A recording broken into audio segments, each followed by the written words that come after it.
Xi'an, a city of legend and honor. In the 11th century BC, the Zhou dynasty made this their capital. During the period that followed, hundreds of emperors ruled China for over 1,000 years, with Xi'an as the capital. History has left the city with an unrivaled cultural heritage. Today, to the north of Xi'an, there is a large cultural site. Yet few people know this used to be the world's largest palace complex.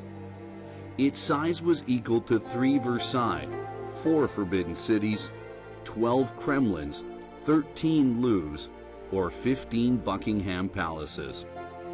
It was the imperial palace of the Tang Dynasty, the Daming Palace, meaning palace of great brightness.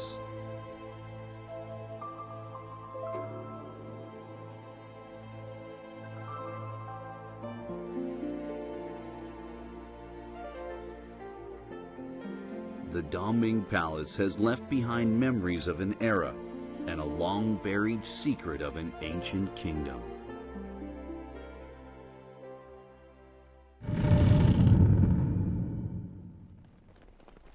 The story begins in 626 AD. The Tang Empire has already been established for 8 years. A long, premeditated coup is being secretly prepared at Xuanwu Gate in the capital, Chang'an.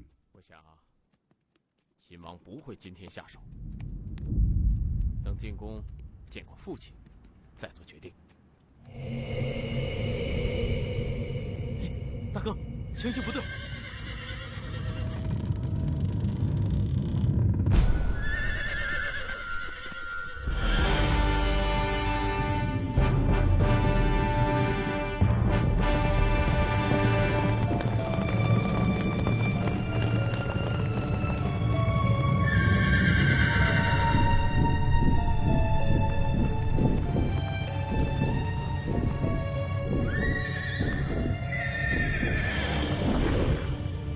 Members of the imperial family are plotting to kill each other to seize the sovereign throne.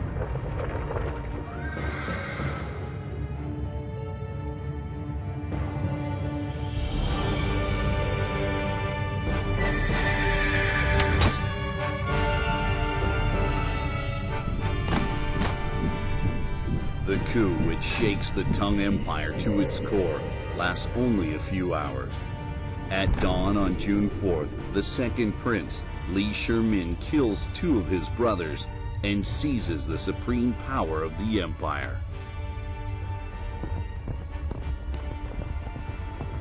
The coup has greatly influenced the history of the Tang Empire. Li Shimin becomes the new emperor, and an incomparable palace will soon come into being.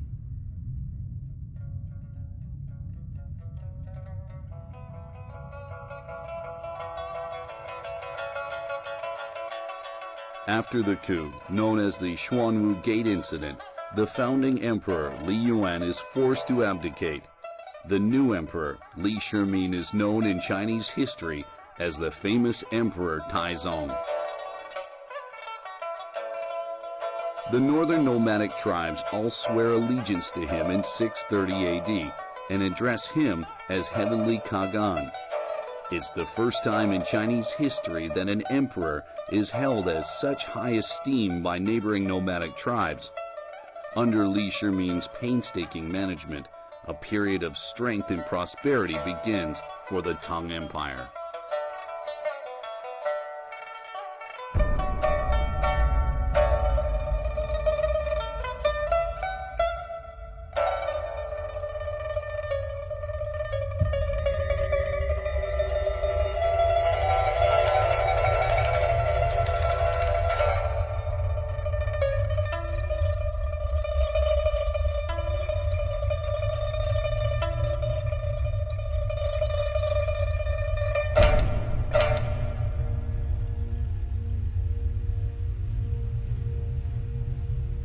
The empire is thriving day by day, but the old emperor and his son are becoming more and more alienated.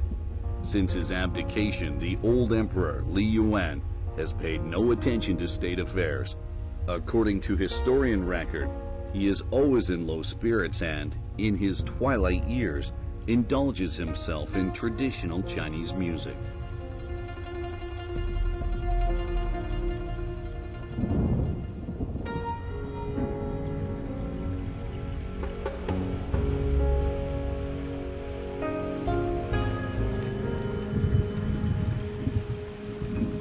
The new emperor, Taizong, has fought unswervingly for the establishment of the empire. Under his governance, the empire attains unprecedented achievements. Yet he has never enjoyed a single moment of peace in his heart, because he has forced his father to abdicate. He is an emperor seeking perfection.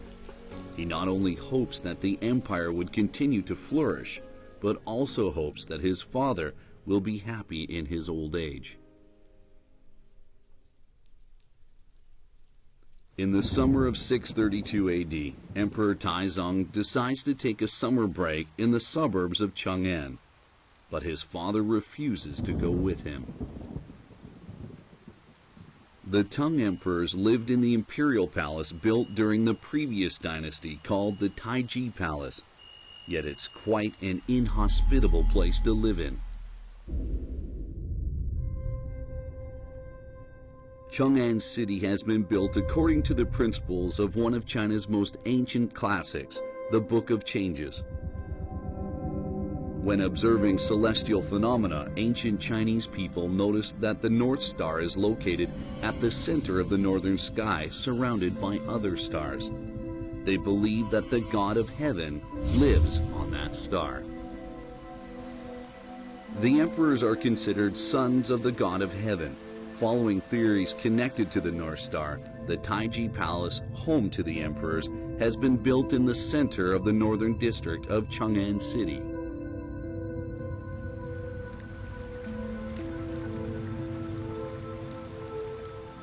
But the idealized design has overlooked various geomorphologic defects. The Taiji Palace is located on the lowest land in Chang'an City. There is a lot of rain during the summer in Chang'an, and very high temperatures. The palace is therefore usually damp and hot.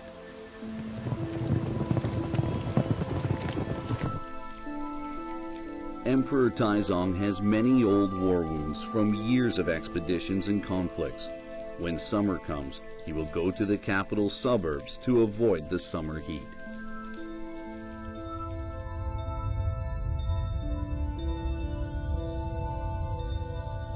Emperor Taizong's summer resort is about 150 kilometers away from the capital. It is built in the previous era, the Sui. According to historical records, the founding emperor of the Sui dynasty died there.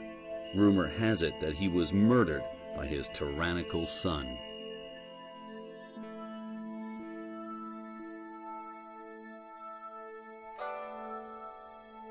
Li Yuan, the old emperor, has always been haunted by the Xuanwu Gate incident.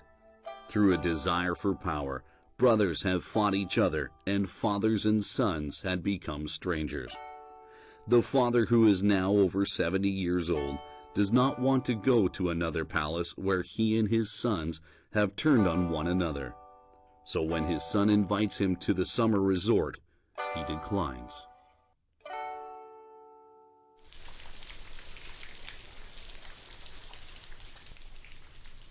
As all this is taking place, an official proposes the construction of a new summer resort in Chang'an for the old emperor to show Taizong's filial piety towards his father.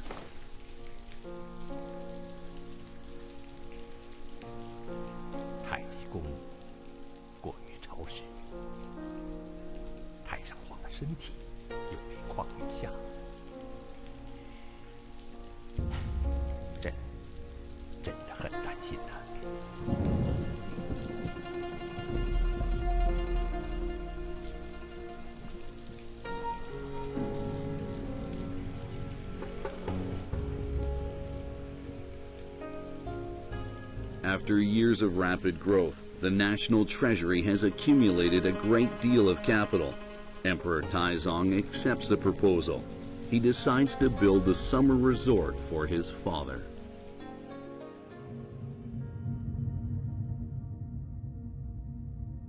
In the spring of 635 AD, a large number of artisans gather in the northeastern part of Chang'an and start the construction of the new palace named Daming, meaning the Great Brightness.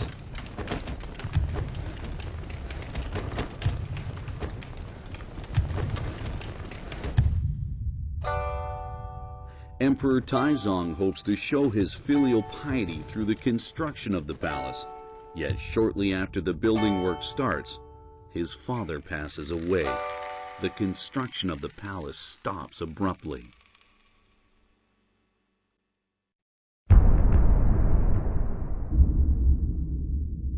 Emperor Taizong is one of the best emperors in Chinese history. He is open-minded, willing to take advice, and appoints people on merit. During the 23 years of his reign, the empire makes glorious strides forward, both politically and militarily. In 630 AD, all the northern Turkic people submit to the empire. From 640 AD onwards, the imperial cavalry pushes all the way westward, crossing the barren and inhospitable desert. In 648 AD, the empire moves its frontier command to its westernmost part.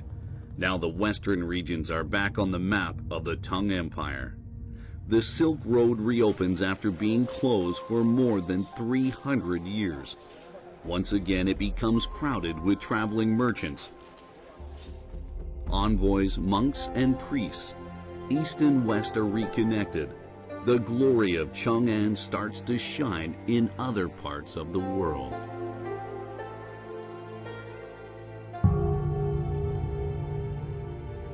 Emperor Taizong has created an outstanding, flourishing age in Chinese history. It is a golden age when people live peaceful and comfortable lives. Yet Emperor Taizong rarely feels happy. Apart from the burdensome affairs of politics, he has exhausted his efforts in choosing an heir for the throne. From the bottom of his heart, Emperor Taizong hopes that the glory of the Li family will be passed on down the generations.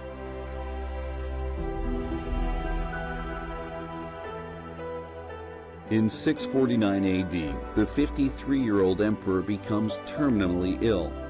Li Zhi, his anointed successor, serves by his side. When he is serving some boiled-down herbs to his father, he sees the charming Wu Mei Niang, one of his father's concubines. The young prince is immediately attracted to her. 你是武才人？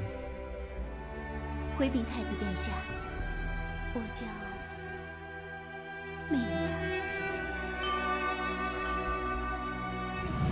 Wu Meiniang is 26 years old and an imperial concubine of Emperor Taizong.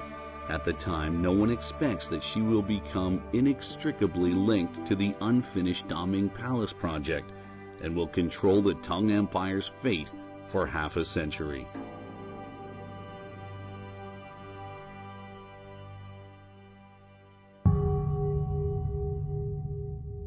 In the summer of that year, Emperor Taizong passes away. As an imperial concubine of the late emperor, Wu is sent to a temple in Chang'an.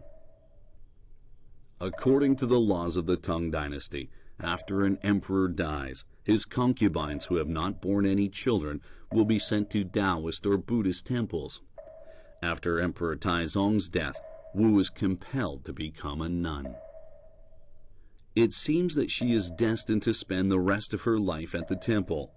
The lonely woman expresses her feelings through a poem that says she misses her days in the imperial court. She often thinks of the man she loves and wishes she could somehow be rescued from despair. 看朱城壁，思纷纷，憔悴之理，为一句。不信笔来长下泪，开箱验取石榴去。she is a woman who could not bear to let her flowery life wither in loneliness. She knows that the only one who can save her is the one who wields supreme power.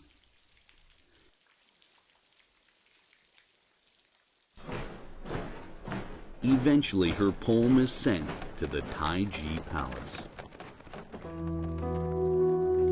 The former prince has now become emperor, known as Gaozong, yet his feelings for Wu has not ceased, even for a moment. He cannot forget this woman who once belonged to his father. Therefore, Gaozong arranges for the return of this woman not long after he succeeds his late father.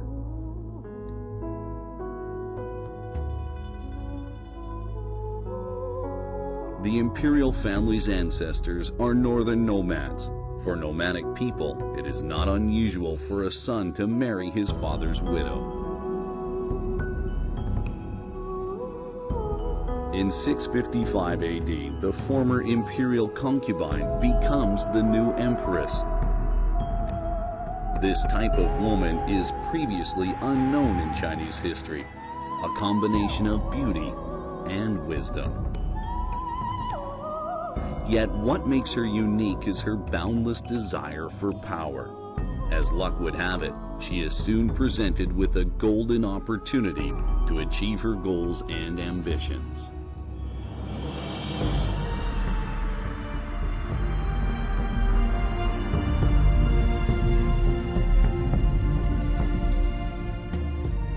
The emperor is said to be very weak and has serious arthritis. Some scholars have speculated that it could have been a genetic disease that ran in the imperial family. The emperor's frail physique creates opportunities for the empress's rise to power and directly leads to the reconstruction of the Daming Palace.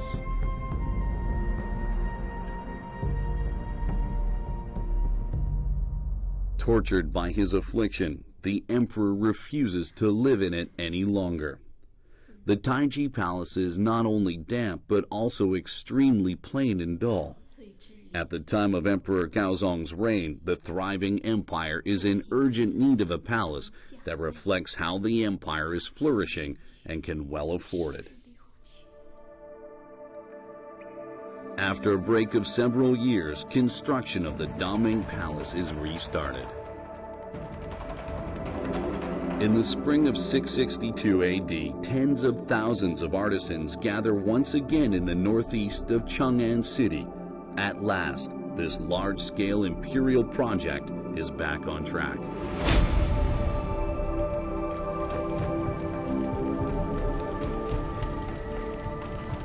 Work on the Daming Palace is being recommenced, only on an even larger scale than before. It is no longer to be merely a summer resort, but the most revered structure in the empire, the new imperial palace.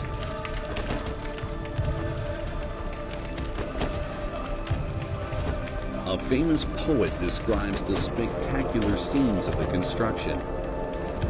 Construction materials pile up like mountains. The timber is from the distant south. The sound of wood cutting echoes in the valleys.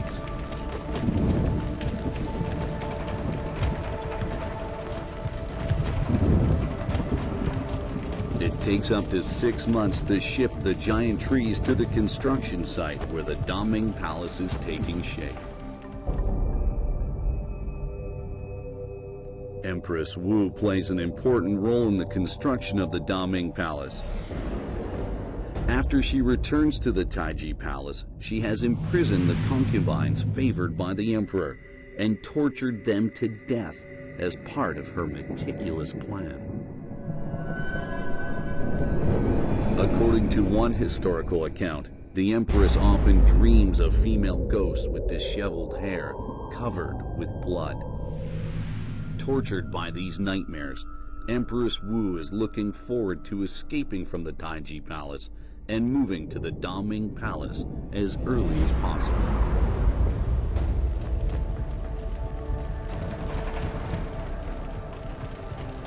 It is the largest construction project since the founding of the empire. Projects on such a large scale are extremely rare in Chinese history.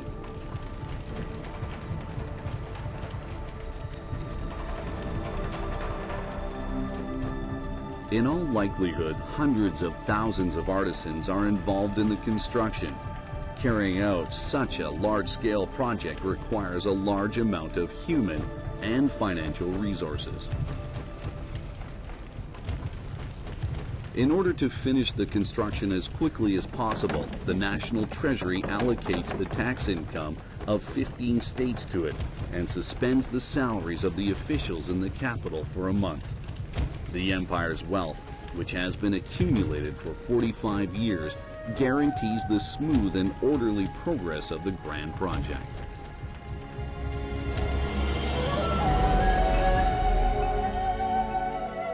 According to historical records, the supervisor of the project is a young minister in charge of agriculture. He is appointed as the general director of the Daming Palace construction project because he is both capable and shrewd. After the completion of Chang'an City itself, no one else has been lucky enough to get such a rare opportunity to oversee such a large building project.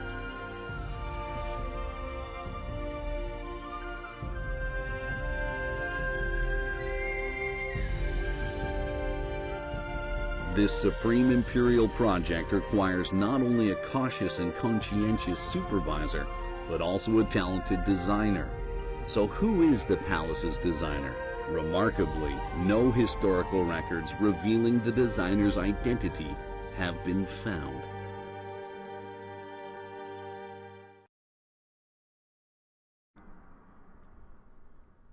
Nevertheless, at the time the Daming Palace is being built, a man called Yan Li Ben is the court architect of the empire. He comes from a family of architects. His father designed palaces for the previous empire.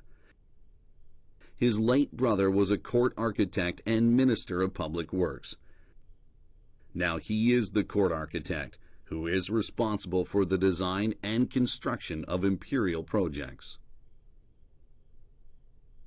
It is reasonable to presume that the designer of the Daming Palace is Yan Li Ben, who is also a well-established painter.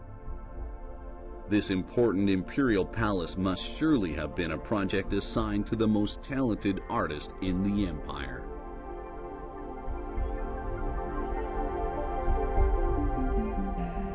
June 5th, 663 AD is a very important day in the history of the Tang Dynasty.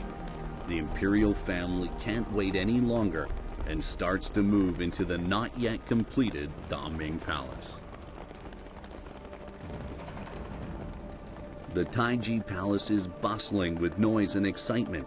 Maids and eunuchs are all busy packing and moving things. The imperial guards have secured the route between the Taiji Palace and the Daming Palace. Moving to a new palace is not only a private matter that affects the imperial family, but also a big event for the entire empire. There mustn't be the slightest slip.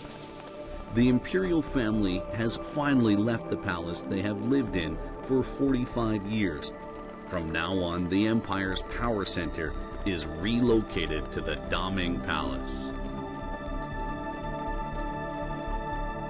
Going north along Chang'an City's central axis across the Imperial City and the Taiji Palace, and then going eastward, you will arrive at the south gate of the Daming Palace, the Gate of Phoenix. It is the main entrance of the Daming Palace and is probably one of the largest city gates in Chinese history. An ordinary city gate usually has 3 gateways, but this gate has 5. It has wide gateways, high abutment walls, and magnificent chambers. A city gate of such a large scale is very rare in Chinese architectural history.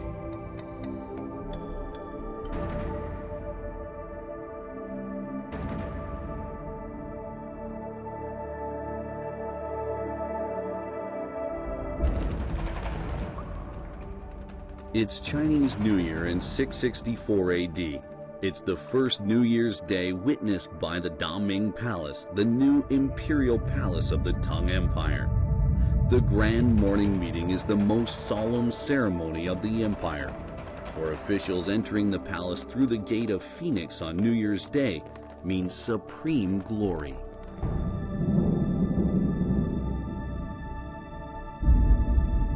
As the sun rises, the officials enter through the gate of Phoenix. In front of them is a square that is 630 meters long. At the end of the square is the main hall of the Daming Palace, the Hanyuan Hall. This majestic hall is built on a 3-floor foundation bed. There are high watchtowers to the east and west of the hall, which are like the wings of a flying roc, the mythical giant bird of legend. Li Hua, a poet of the Tang Dynasty, describes the watchtowers like this. If you enter the gate and look up at the buildings, the hall is like the head of a dragon, and the watchtowers wings of a phoenix. If you look at them from a distance, they are as high as towering trees and almost reach the sky. When you look up at the throne, it seems to be in heaven. If you look down, you can clearly see the mountains in the south. With towering watchtowers reaching straight to the sky, the grand and magnificent Hanyuan Hall is the most majestic palace in China's history. Hundreds of Chinese kings and emperors have countless palaces constructed, but to this day, the Hanyuan Hall is second to none, both in terms of scale and magnificence.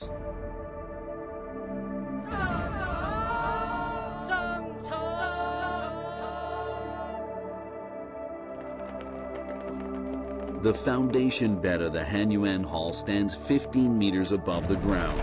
2 parallel rampways are built so that officials can get to the imperial court conveniently. Observed from the gate of Phoenix, the rampways are like dragon's tails, so they are called dragon's tails.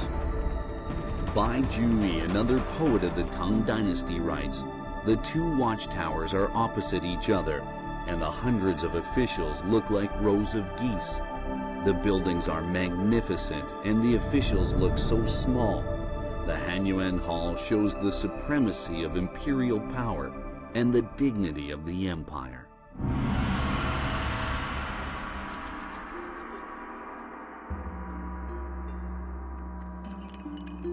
It is time for the grand morning meeting. The emperor and the empress enter the Hanyuan Hall. This is the most divine moment of the entire imperial calendar. The empire is becoming more and more prosperous. The emperor's only concern is his failing health. Because of his poor health, his empress Wu Mei-niang gradually takes control of the general affairs of the empire. The emperor doesn't realize that his beloved wife is about to make history.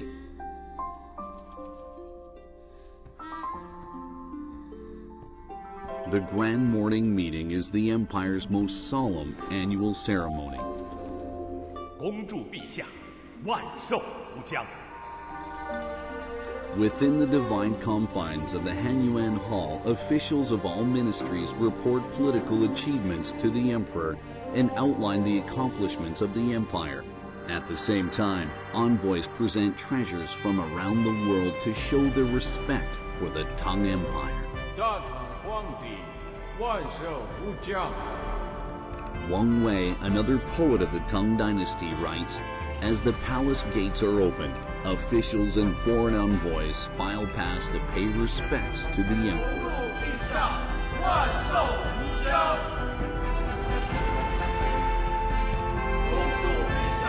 The Tang Empire is now the most prosperous nation in the world. Foreign envoys hope to make contact with the Tang Emperor. For them, the grand morning meeting is their best opportunity, because on this day, they can see the Tang Emperor in person.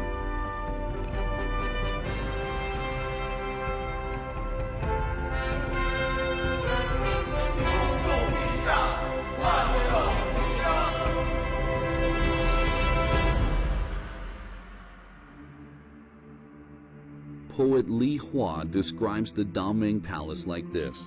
The Daming Palace is located on the high land in the north, and to its south is the dry land. Standing in the palace, you can see all things to the south clearly and overlook the whole city.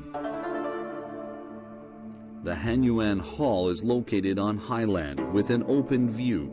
Standing in the Hanyuan Hall and looking to the south would provide a panoramic view of the expansive city of Chang'an. To the south of the palace is a magnificent temple known as the Great Wild Goose Pagoda. The first abbot of this temple is the famous master Xuanzang, a household name in China.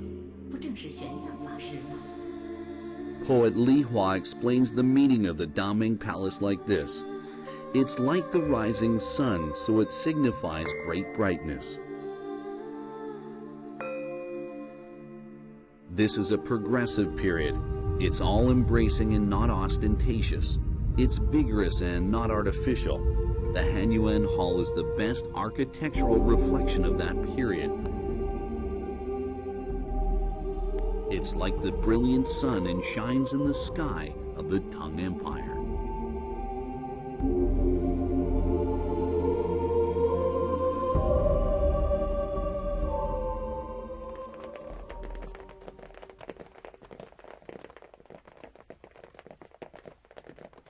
At dusk, the officials who have been on duty walk out of the palace's gates.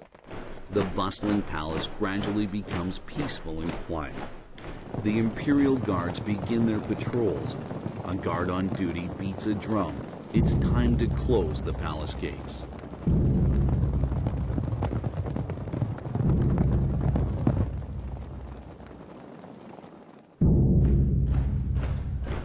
The drums in the Daming Palace are beaten first as a signal, then 3 street drums throughout the whole city are beaten.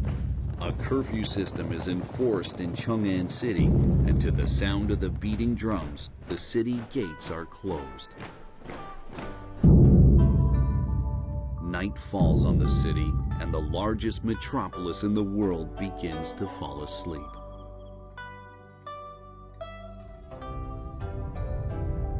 The Daming Palace is the emperor's residence.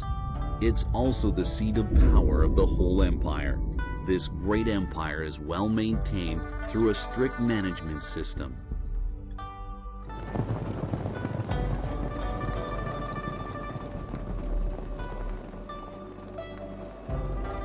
The imperial guards are responsible for the safety of the imperial court and public order within Chang'an City.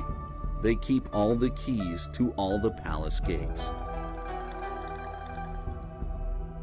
The Daming Palace has 11 palace gates. There is a strict system of governing the opening and closing of these gates. The first guards have to check the key, which has 2 parts. One part is kept in the palace and the other by the head doorkeeper. If the 2 parts match, they can open the door. The key is shaped like a fish because people believe that fish keep their eyes open day and night and are always alert. According to protocols of the Tang Empire, officials need to go to the court at 4 a.m. At this hour, it's still dark and the streets are empty. Officials are the pillars of the empire, and the officials of the capital city are particularly important. In the Tang Dynasty, no matter what their rank is, most of the officials go to the imperial court on horseback. High-ranking officials usually have 1 or 2 servants accompanying them, and the servants hold up lamps for them in the dark. Due to their limited salaries, low-ranking officials have to travel to the court alone.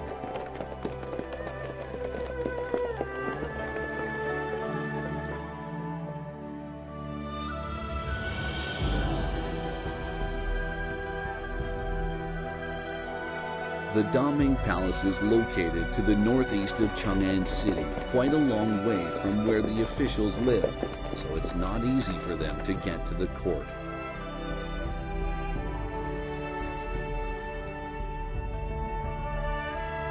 The Tang Empire operates a strict system for officials who need to go to the court. If they are late, they will be severely punished. They could lose a monthly salary or even their official position. Even the Prime Minister does not dare to be late without good reason. At daybreak, the officials arrive at the Daming Palace. There are strict safety regulations within the palace walls. Imperial guards are stationed at each gate and carefully check the identities of the officials before they enter. All officials who need to go to the court have to be registered. Their names, official positions, ages, and even their heights and any unusual physical features are recorded. After this series of strict checks comes to an end, the officials have at last completed their journey on arrival at the Daming Palace's main hall, called the Xuanzheng Hall. The Hanyuan Hall, the Xuanzheng Hall, and the Ziqian Hall are respectively the outer court, middle court, and inner court. The Xuanzheng Hall is to the north of the Hanyuan Hall, and state affairs are handled here. Grand celebrations are usually held in the Hanyuan Hall. The Xuanzheng Hall and the Ziqian Hall are the real centers of power. According to the law of the Tang Empire, officials have to observe strict discipline when they are at court. If an official were caught with his wattboard tilting, he could face losing a month's salary. A wattboard is used by officials when they are at court. If they have something to report to the emperor, they can write on the back of it as a reminder. A Tang Dynasty official above grade 5 uses an ivory board as an official below grade 5 uses a bamboo one. If someone does not stand in line according to his rank, or speaks without permission, or leaves the line for no reason, he could lose a month's salary.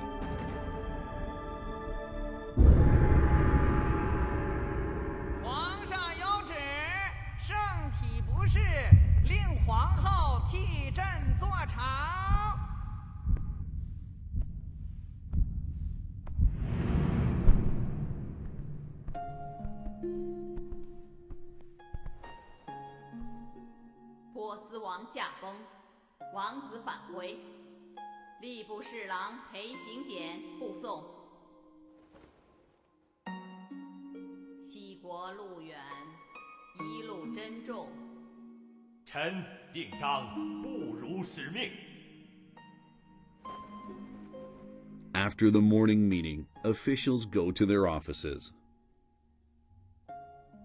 The office of the Chancellery is to the east of the Xuanzheng Hall, and the office to the Secretariat is to the west.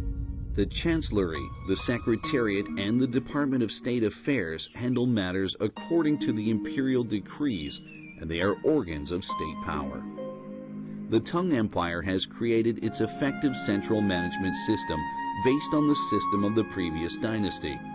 The system of 3 departments and 6 ministries established by the Sui dynasty and perfected in the Tang dynasty has clear-cut responsibilities and provides a form of check and balance. It's a highly effective system. Historians believe that under the condition of that time, the central management system of the Tang Empire has almost reached a state of perfection. After the morning meeting is over, Empress Wu summons one of the military commanders, General Pei, and a Persian prince in the Ziqian Hall, which is the inner court area.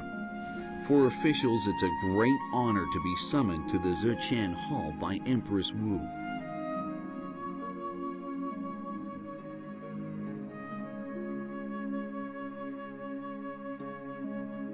裴大人，务必小心。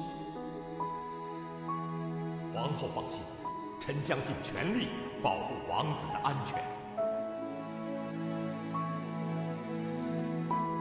According to ancient historical records, in his later years, Emperor Gaozong suffers from illness and entrusts the affairs of the state to Empress Wu. This woman, who is to become very powerful, begins to control the largest empire of the world from the Ziqian Hall of the Daming Palace. The Persian prince has grown up in Chang'an. He is a military commander in the Tang army. After his father dies, he is to return to Persia to succeed to the throne. In 679 AD, General Pei escorts him back to Persia. Meanwhile, in Suyab, to the west of the Tian Shan Mountains, the Tang cavalry succeeds in defeating the rebels of Western Turk. The Khan of Western Turk is captured, and order along the Silk Road is restored. During the time of Emperor Gaozong and Empress Wu, the country becomes much more powerful. The Tang cavalry frequently rides out as far as the Pamir Plateau and other places to the north of the Tian Shan Mountains. Emperor Gaozong has no other concerns except his failing health.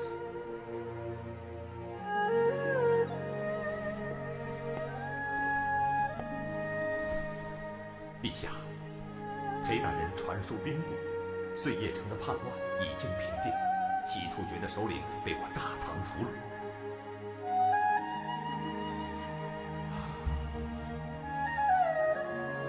传旨裴行俭，在碎叶城刻石记功。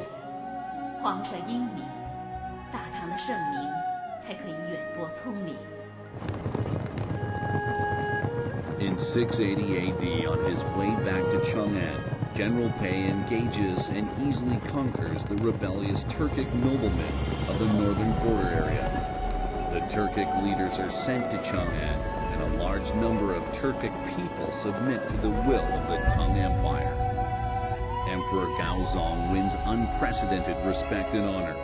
According to historical records, during his reign, the territory of the Tang Empire reaches as far as the Sea of Japan in the east and the Aral Sea in the west. It stretches to Vietnam in the south and Lake Baikal in the north.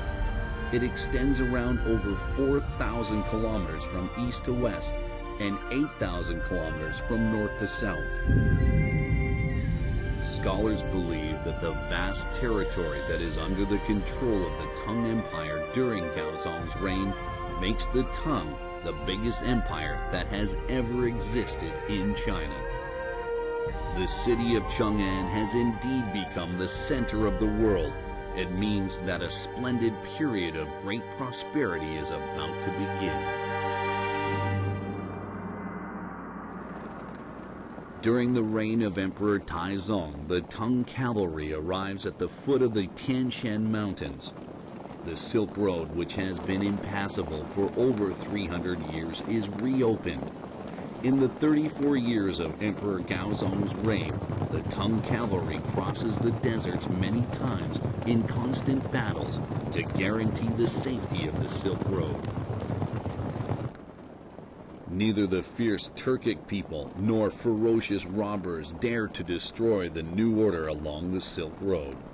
Traveling merchants can sleep and set their mind at rest. Foreign envoys can pass through without obstacles.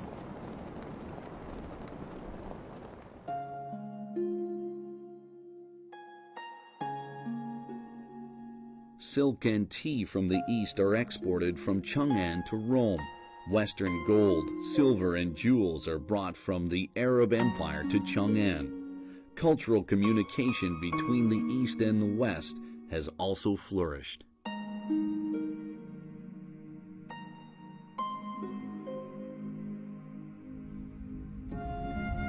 After the opening of the Silk Road, people from ethnic minorities living in western regions and in what today we know as Central Asia have been migrating to the Central Plains area.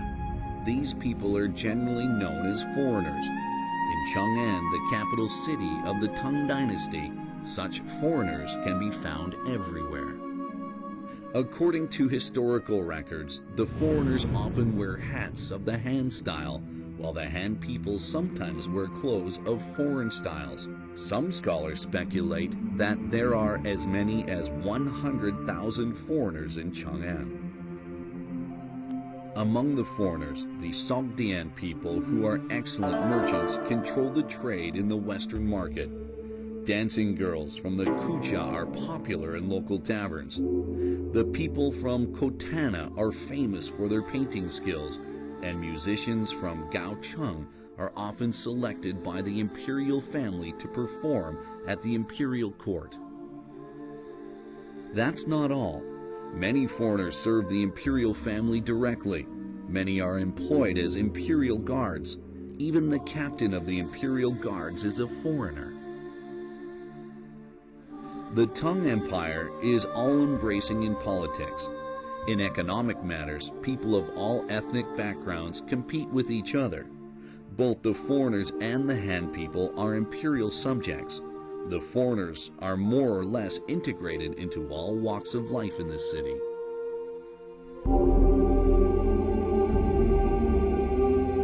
The rulers of the Tang Empire are magnanimous and confident. The reason is that they share a blood relationship with the so-called foreigners. The mothers of the first three emperors of the Tang Dynasty all have foreign blood. Emperor Gaozong himself is only 1/4 Han Chinese.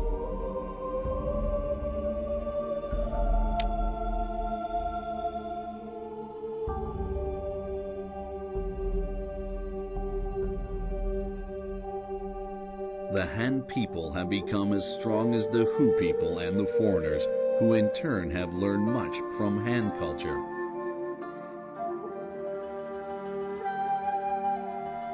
Like the sea, which admits hundreds of rivers and has the capacity to hold the water of all of them, the Tang Empire in the 7th century is inclusive, open-minded, magnanimous, powerful, and magnificent.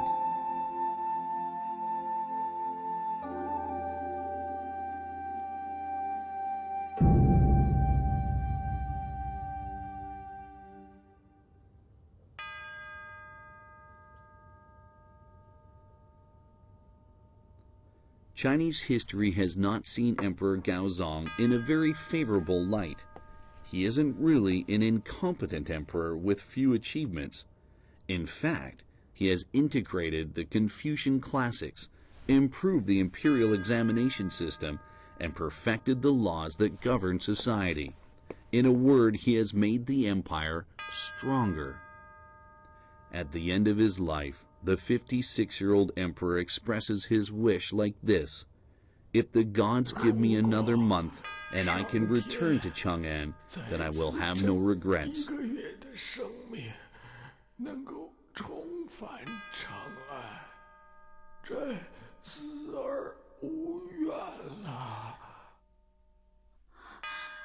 In 683 AD, Emperor Gaozong passes away in Luoyang, the eastern capital of the empire.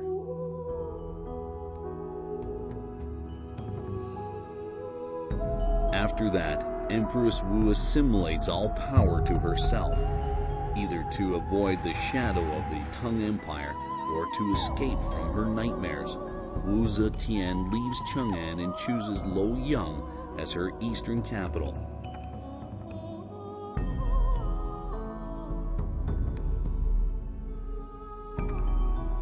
In 690 AD, 67-year-old Empress Wu proclaims herself Empress Regent in Luoyang, and she is known as Wu Zetian ever since.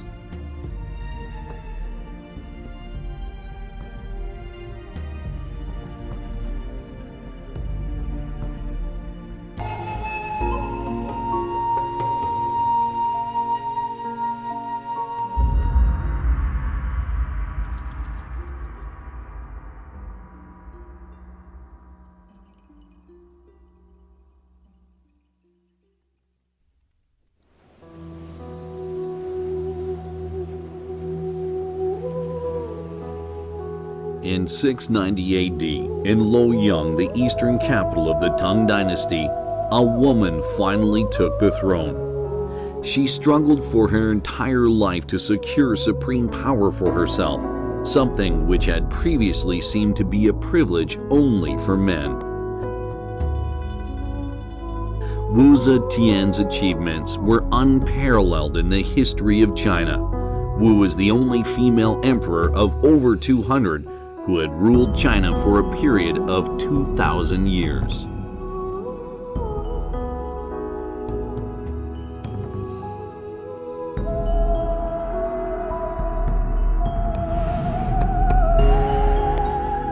At 14, her talents are noticed and she is admitted to the imperial palace. At 26, she is forced to become a nun. At 32, she officially becomes the Empress of Emperor Gaozong. At 60, she starts to monopolize imperial power, and at 67, she is honored as the sacred and divine Empress Regent. For a woman to achieve all of this is an unbelievable miracle.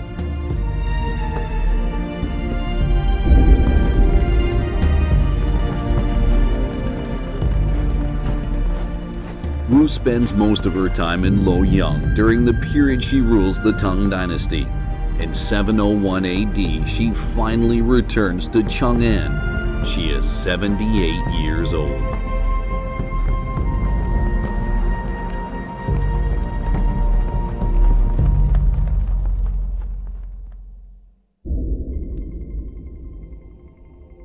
At that age, what concerns the Empress most is the imperial palace in Chang'an, the Daming Palace. Over 30 years ago, she not only helped construct the palace, but also started to reign from behind the curtain at the palace. It was at the Daming Palace that Wu had climbed the ladder of power step by step. Having been away for many years, she has now returned to the Daming Palace.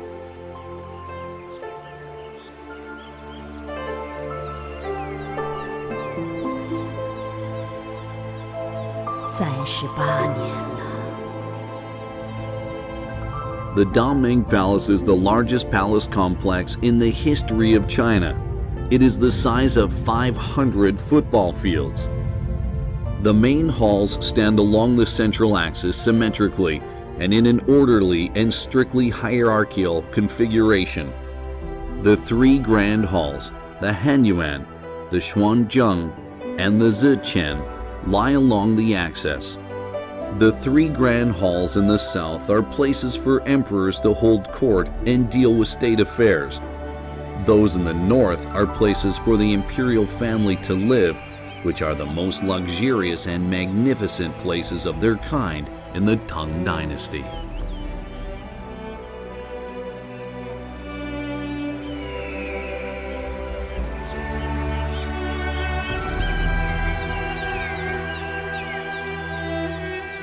This sparkling man-made lake, known simply as the Pool, is in the imperial living quarters.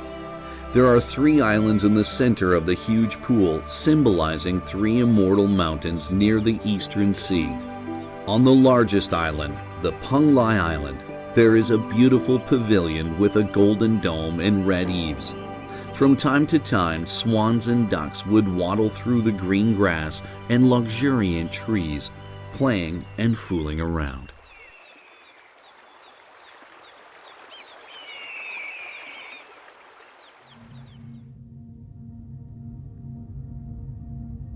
The most prominent palace in the imperial gardens is the Linde Hall.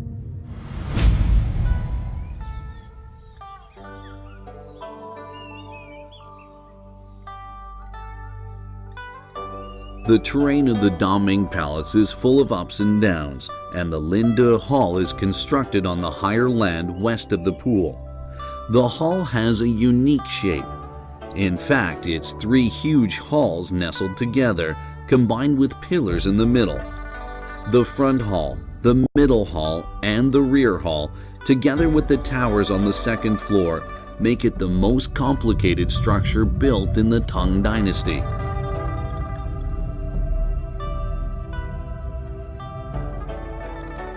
The Linde Hall's triple-layered pattern is also unprecedented in the history of ancient Chinese architecture.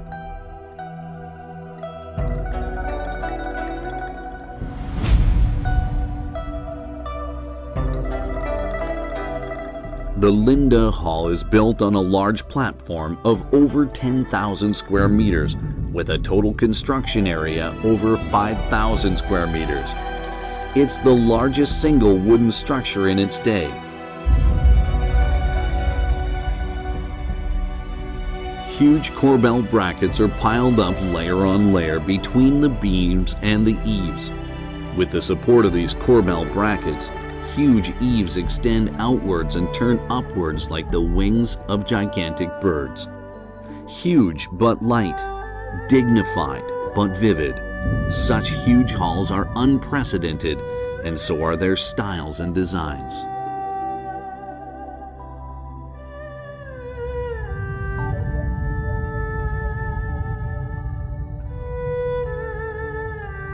Neat but not stiff, luxurious but not fragile. The magnificent Linda Hall is an outstanding example of ancient architecture. With vigorous manner and dignified style, it symbolizes the splendid achievements of the Tang Dynasty's architectural art.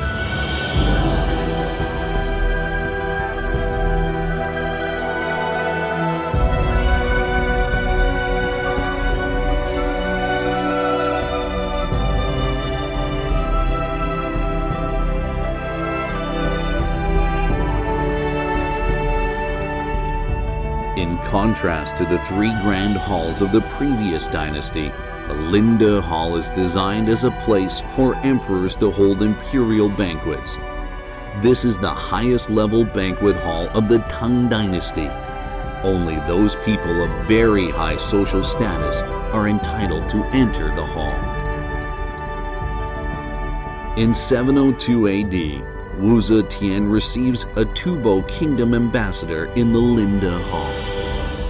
陛下，小臣出生边远偏僻之乡，从未聆听过宫廷乐舞，今日亲眼目睹，还望陛下恩准小臣近前观看。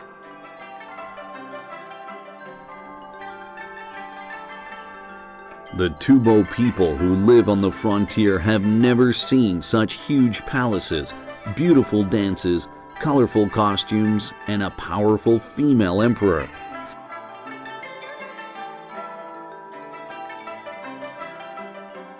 At a loss for words, the ambassador and other Tubo delegates remain stunned. To feel the style of the Tang Dynasty, one has to experience it in person.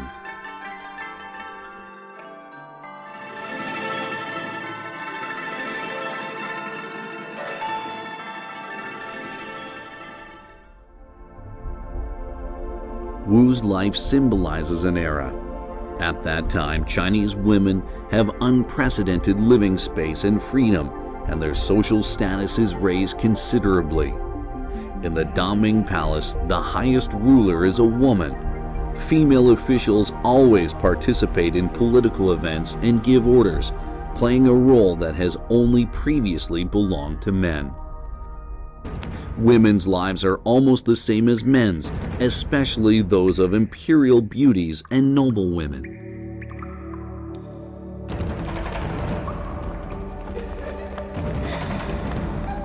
According to historical records, the women of the Daming Palace are very fond of a particular recreational activity, a ball game.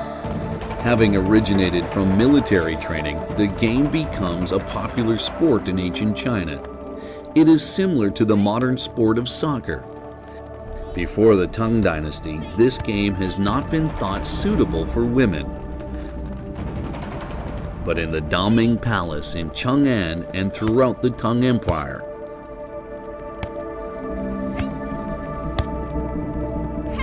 women can participate in any activity as they like, just like men.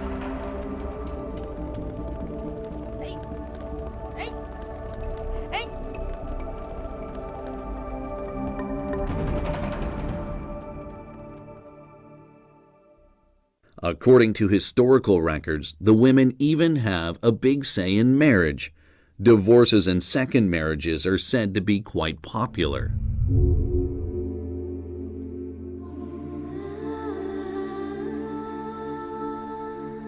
In this period, women's clothes are both expressive and gorgeous. Veils that covered the face are gone. Women's beautiful faces are completely exposed to the sun. Starting at the Daming Temple and reaching a wider public, a kind of colorless female outfit starts to become popular throughout Chang'an. No lingerie is worn with these outfits. Dresses and ribbons flow with the wind. The freedoms of the women of the Tang Dynasty far exceed anything that could be imagined by people in other eras, and still surprises today.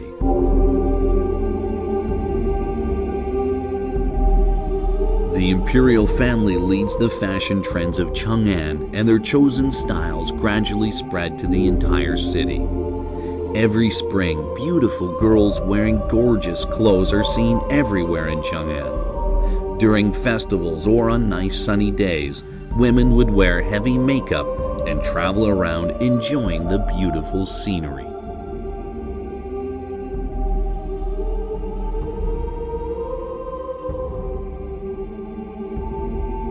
Today, we can still feel their passion and sense their overwhelming vigor from these mural paintings dating back to the Tang Dynasty.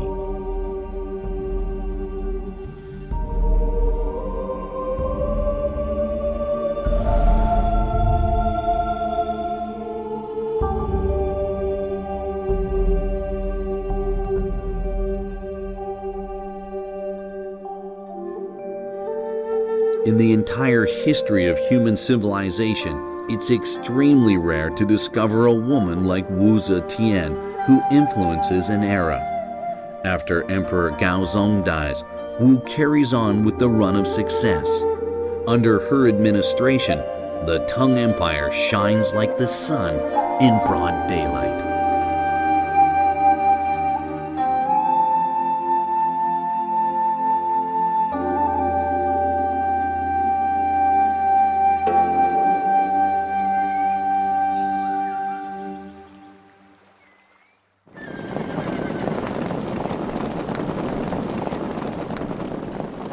In December 702 AD, the Tang Dynasty establishes an outpost north of the Tian Shan Mountains, taking control of a vast expanse of territory.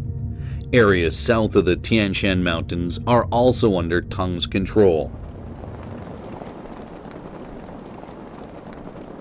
Not only does the female emperor keep the empire's territory intact, she also greatly extends the Silk Road.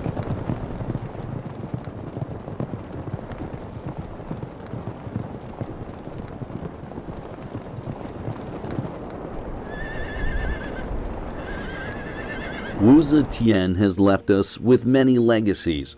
She created the imperial examinations in their complete form. She also established the imperial military examinations. From Wu's reign onwards, ordinary people selected by imperial examinations gradually took the place of hereditary nobles. The bureaucratic politics of the Tang Dynasty gradually matured. Like a magnificent rainbow, Wu brightened the sky of the Tang Empire with her own light.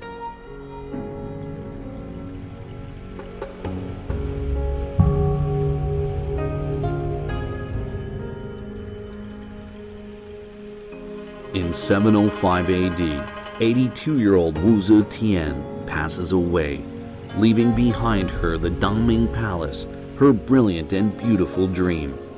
For almost half a century, this woman has ruled an empire with the largest population and the most renowned reputation in the world. This is an unparalleled record in the history of China.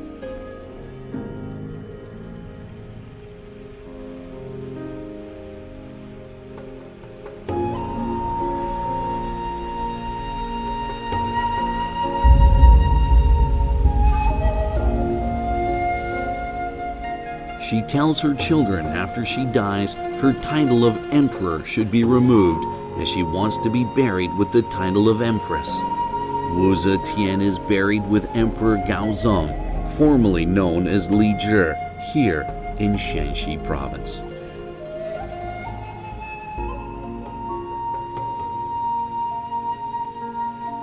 Li Zhi was the only man that she trusted and had loved.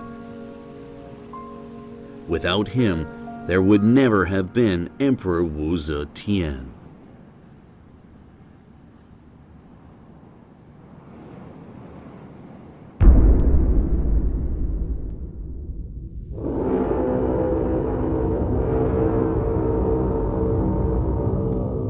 Wu's third son now takes the throne, Emperor Zhongzong. The Tang Empire has returned to the stewardship of the Li family.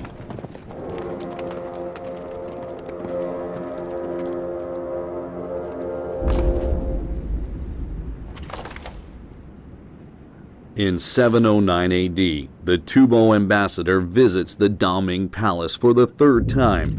The emperor holds a magnificent polo game to welcome the Tubo delegates who have come from so far away.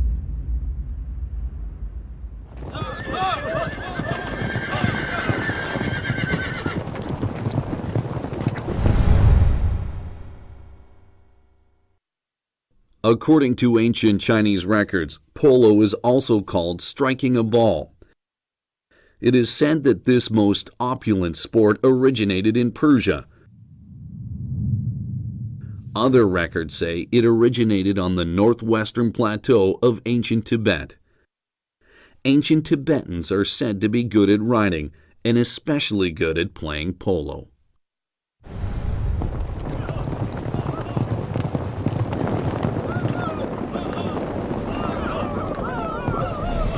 In the early years of the Tang Dynasty, polo starts to become popular with the imperial family. Even the emperor is very fond of a fierce and stimulating polo match.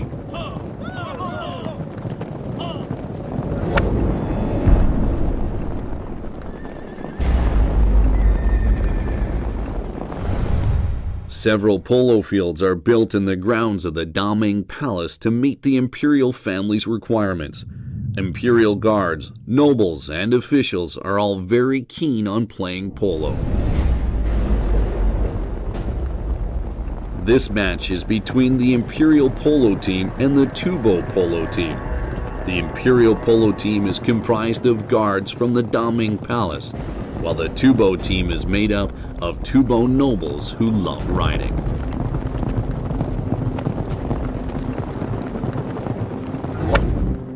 For Emperor Zhongzong, it's a match that can't be lost. How could the powerful Tang Empire lose to a remote people like the Tubo? The Tubo has been defeated by the Tang Empire in a war that broke out not so long ago, so the Tubo nobles want to get their revenge through the game.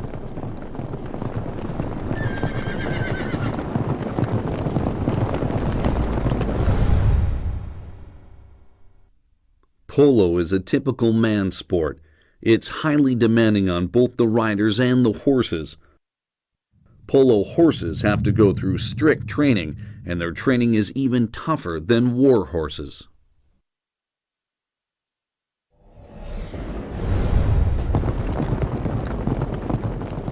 The players have to master not only skilled riding techniques, but also a will of iron. The polo field is like a real battlefield. Falling from horses, breaking legs, and even death are commonplace.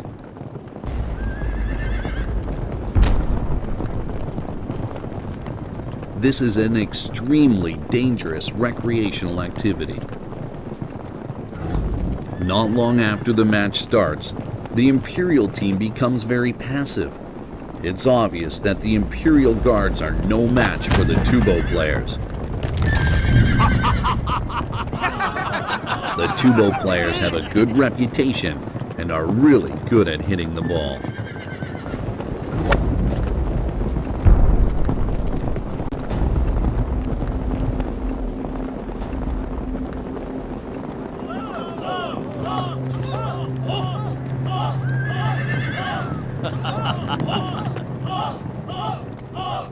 Embarrassed, Emperor Zhongzong has to request a change of players.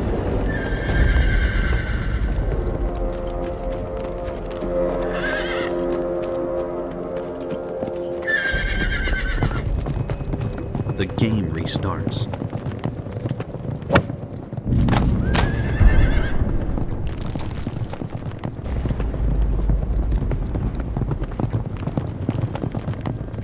This time, it's the Tubo nobles who lose face.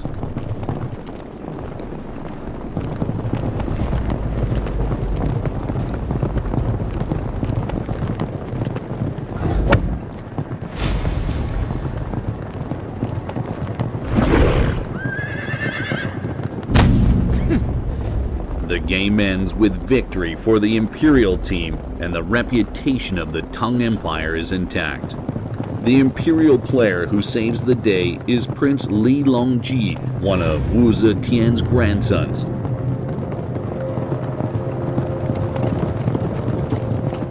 He's now 24 years old. He will soon step onto the historical stage of the Tang Dynasty and make his mark.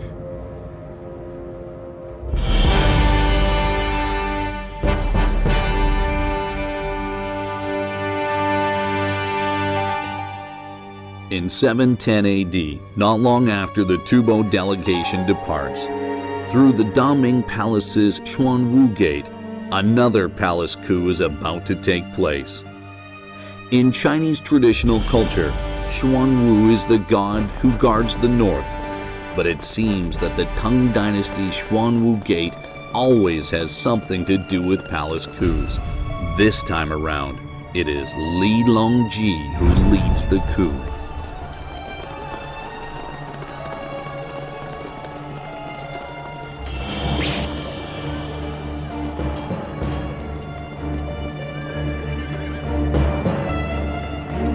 Emperor Zhongzong succeeds Wu Zetian as emperor, but he is irresolute and hesitant, and power gradually falls into the hands of Empress Wei, disrupting the proper line of authority.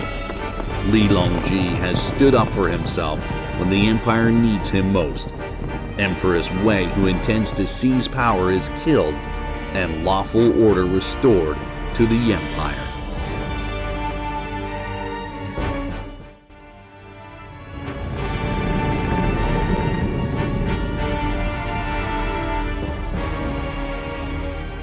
In 712 AD, Li Longji ascends the throne, known as Emperor Xuanzong.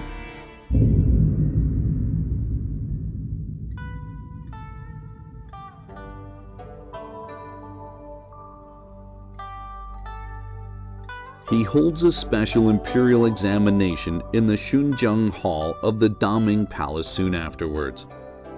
The examinees are newly appointed county magistrates. Before they take up their posts, the emperor decides to check on them himself. He believes the root of an empire lies in its thousands of counties. Although county magistrates belong to a relatively low rank, they are nevertheless the center stones of the empire. They need to be talented and properly qualified.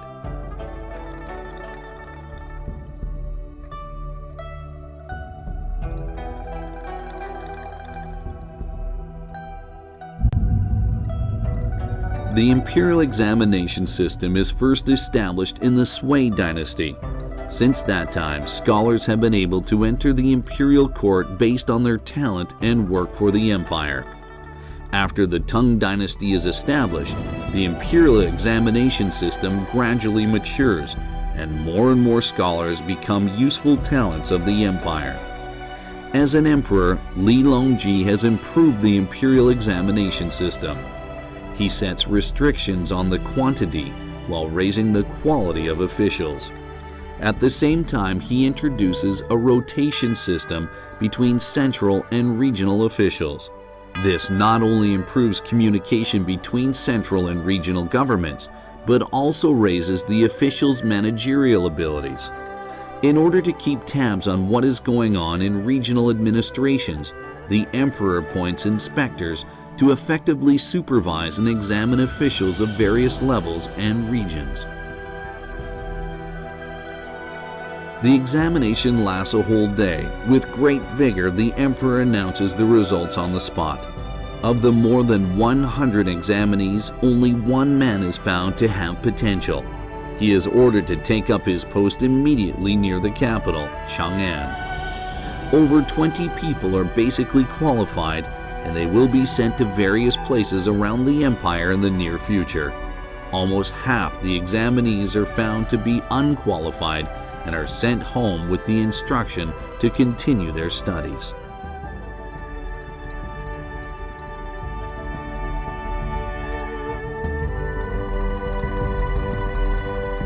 Through Emperor Xuanzang's determined efforts, the imperial court of the Tang Dynasty acquires a brand new look. This new look dynasty is soon to enjoy an unprecedented era of prosperity, peace, and success.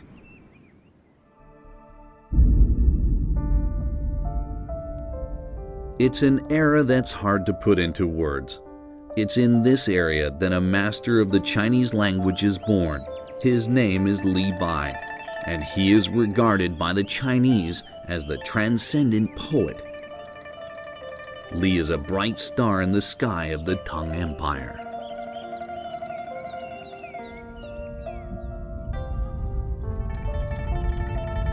Li Bai was born in a town called Suyab, west of Mount Tianshan.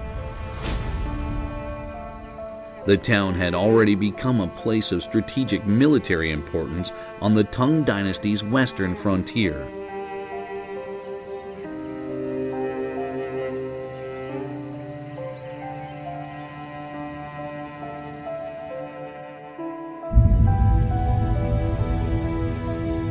In 742 AD, Li is in his 40s. He makes his way to Chang'an. Like other scholars of the time, Li also wants to serve the imperial court and make a contribution to the empire.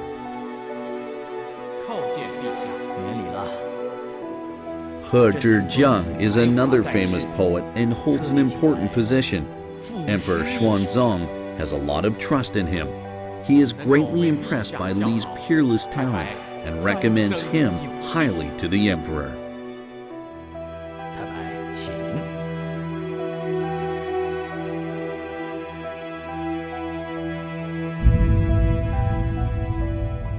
There are various halls and rooms around the pool in the Daming Palace.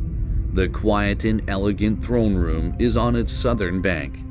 The emperor often calls scholars into the room.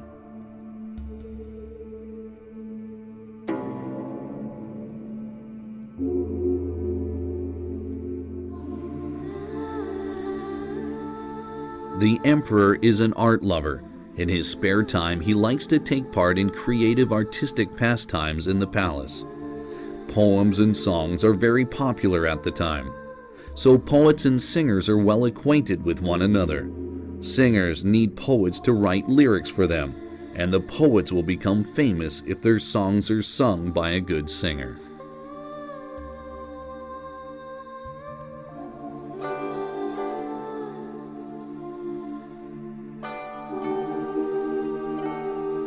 As expected, Li Bai composes a poem on the spot and writes some lyrics for the imperial singers. His unsurpassed talent impresses the emperor. Shortly afterwards, Li Bai is admitted by the Imperial Academy.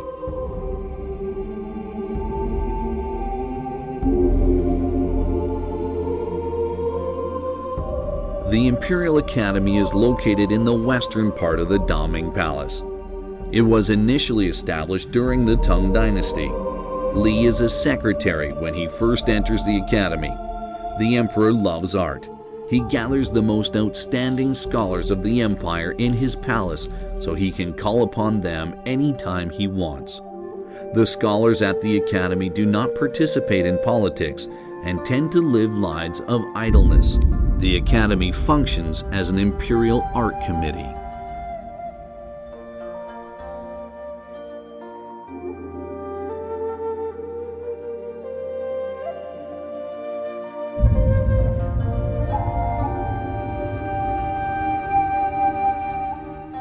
Li Bai dreams about impressive and outstanding achievements, so is soon bored by his simple life at the academy. In the days spent waiting to be called in by the emperor, a number of young foreign women who serve wine are a source of great comfort to him.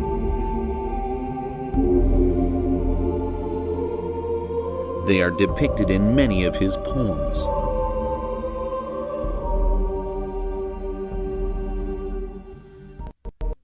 When flowers fall in the fine rain and mild wind of the spring, I cracked my whip and went directly for a drink with the foreign wine-serving ladies.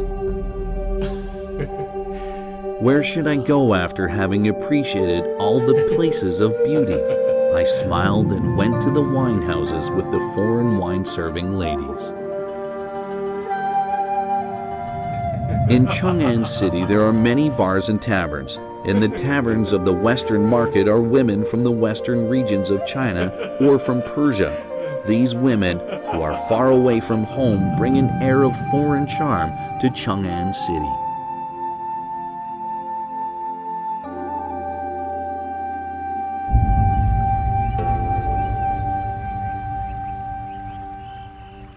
Yet the most charming place in the city is still the Daming Palace.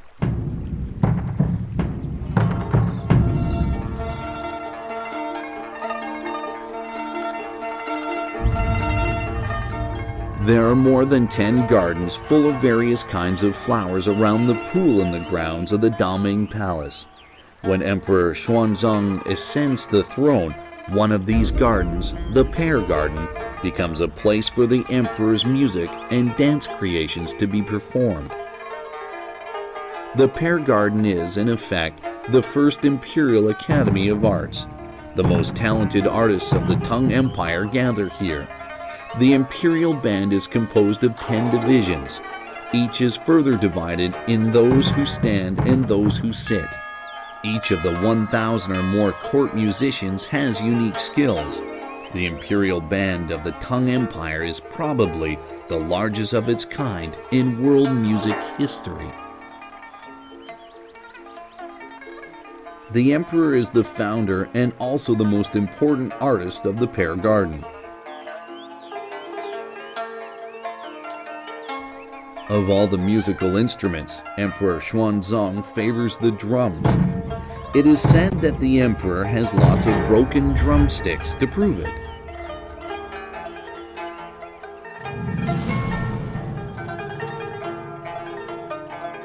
Many of the most outstanding artists of the time have left their mark in the garden, including Li Guinian, the singer, and Lei Haiqing, the pipa player.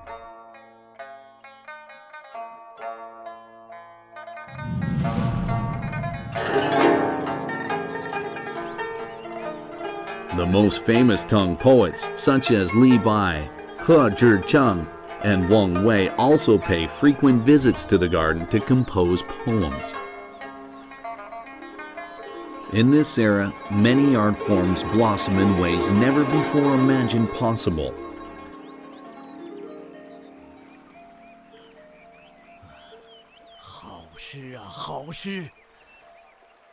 In the history of Chinese literature, the glory of Tang poetry is unmatched. Almost all art forms, including music, dance, painting, and calligraphy, reach new heights in the era.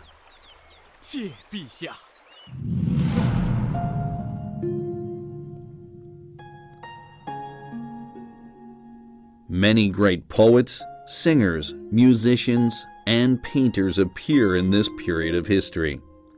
In the long story of China, the Tang is a unique dynasty in terms of art. Perhaps only the European Renaissance of the 15th century can be mentioned in the same breath.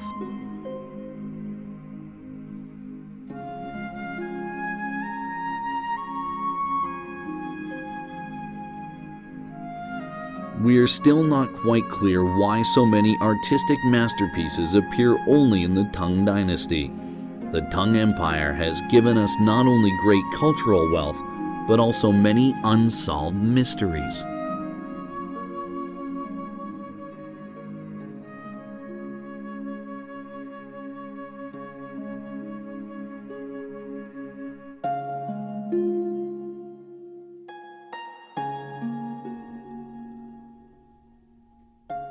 Today, in the museums of Shanxi province, we can see pottery horses like this. It is one of the icons of the Tang Empire. They are horses from people's imaginations, rounded and mellow, mysterious and passionate.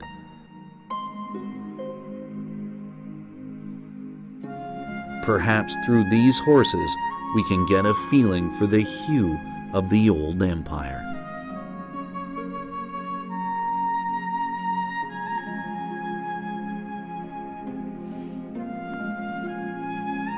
We can experience the same feeling from these Tang Dynasty paintings. Graceful maids, passionate ladies, obstinate and unruly horsemen. Each of them has their own distinctive features. Art is, without question, in full blossom during the Tang Dynasty.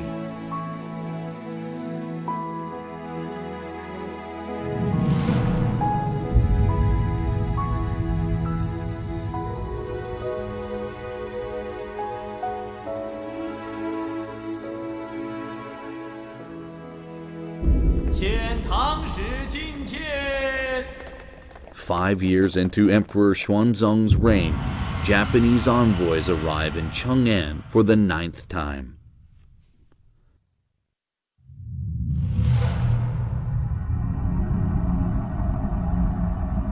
"46 years before, in 663 AD, the year the Daming Palace is completed, a battle breaks out between the Tang Empire and Japan in a place called Beigang on the Korean peninsula. Japan almost loses its entire navy and suddenly notices the vast gulf between the Tang Empire and itself. So it strives to improve its relationship with the Tang Empire and starts to send envoys and students to China.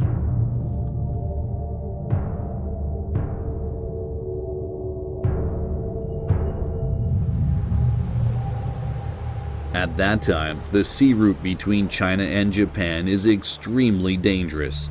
Ships often sink in the ocean, but the risk of death does not stop the Japanese people from coming to China.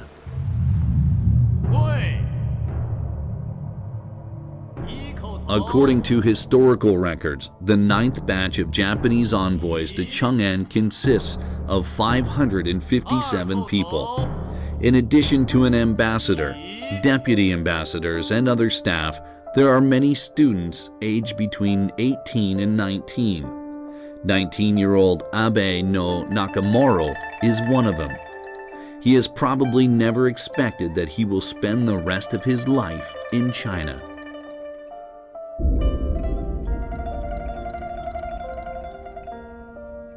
The magnificent city of Chang'an and the splendid Daming Palace greatly impressed the Japanese.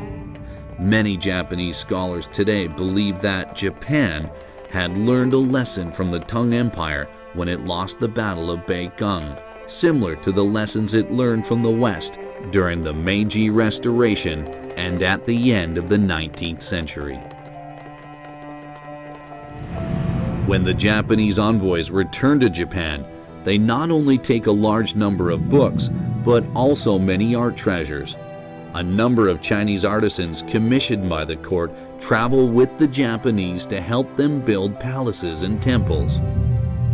The Japanese build the capital city of Heijo-kyo, known today as Kyoto, according to the composition and structure of Chang'an City. The Japanese emperor has the Heijo Palace, built based on the style of the Daming Palace. The main hall of the Heijo Palace, the Daigo Kuden, is constructed according to the design of the Hanyuan Hall at the Daming Palace. Its name is also borrowed from the Tang Empire.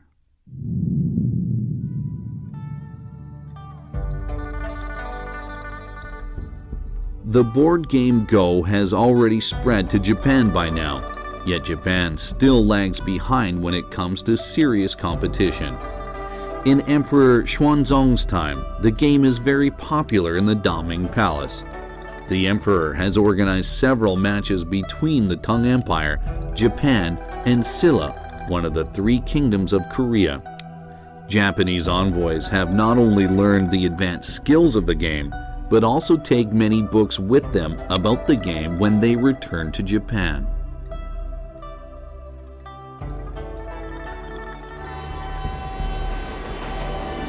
Japanese culture is deeply influenced by the Tang Empire in many ways, including regulations and laws, as well as city architecture and folk customs. Today, the World Cultural Heritage artifacts on display in Kyoto and Nara all bear hallmarks of the Tang Empire.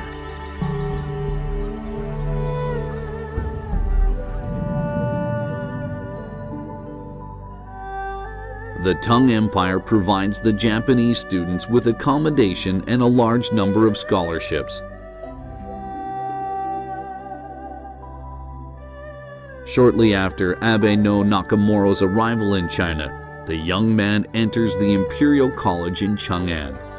At the time, it's probably the most international college in China. Students from Japan, Silla, the Western regions, and Persia attend classes together to study Tang culture.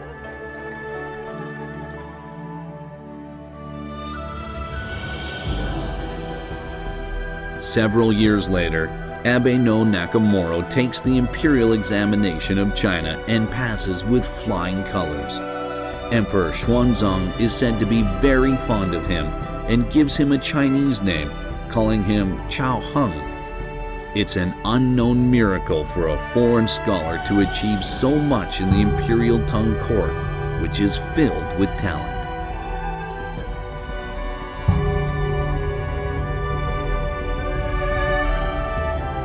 In 753 AD, the 11th batch of Japanese envoys arrives in China. They are met by the emperor in the Daming Palace Hanyuan Hall. Envoys from Japan and Silla quarrel over the seating arrangements. 启禀陛下，日本遣唐使请求坐于新罗上首。新罗猥琐偏狭，为何坐于上首？日本人羞辱新罗，请大唐皇帝明察。下去吧。 For a while, the argument becomes very intense. "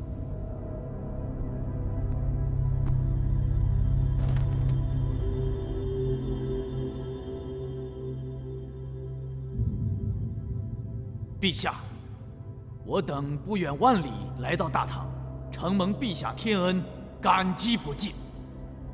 " With Nakamura's meditation, the matter is quickly resolved and the seats of the Japanese delegation are placed in the very front row.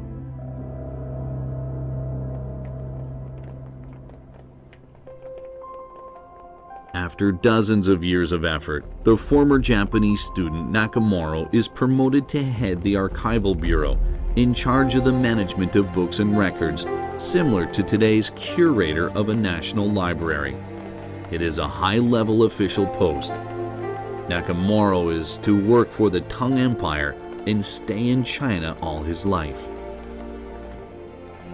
The Japanese envoy upon his return to Japan is promoted, not just once but several times, and finally to the post of Prime Minister. He makes great contributions to improving Japan's decrees and regulations based on the laws of the Tang Empire.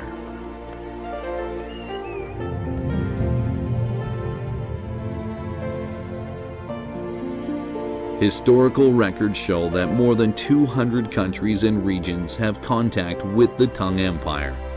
Japan sends envoys to Chang'an 15 times. The Eastern Roman Empire sends envoys 7 times, and the Arab Empire 36 times. People of different religious backgrounds and from all parts of the world live in peace in Chang'an. Yet in Europe of that time, people are attacking each other all the time for religious and racial reasons.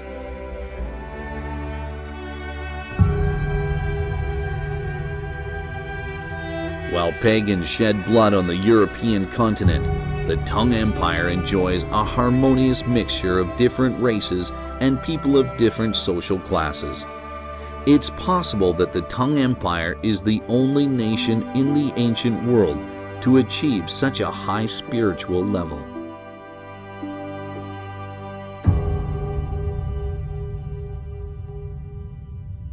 Emperor Xuanzong's achievements exceed many of those of his predecessors.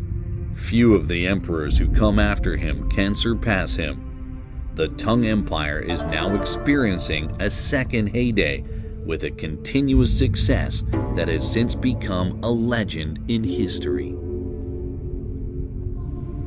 During the reign of Emperor Xuanzong, 321 states and 800 frontier states are under Tang jurisdiction.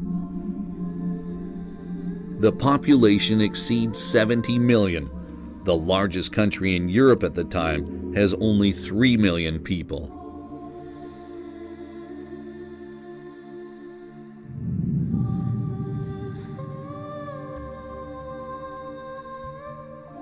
Famous Chinese poet Du Fu gives an idyllic portrayal of contemporary life in one of his poems, saying, "I remember the good old days when even a small county had 10,000 households. The rice shone and the corn was white, and the granaries of state and people alike burst with grain."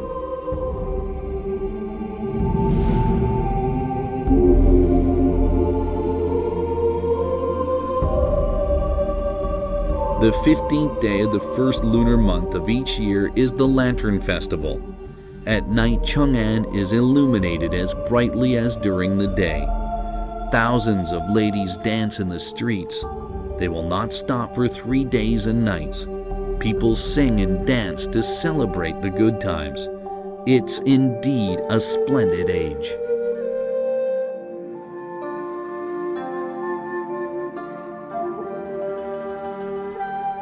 Today there are Chinatowns in many parts of the world.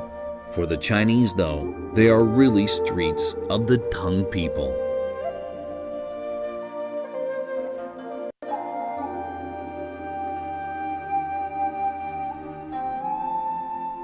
By the mid-8th century, Chang'an has become a city of legend in the east, and the Daming Palace is the most glorious chapter of that legend.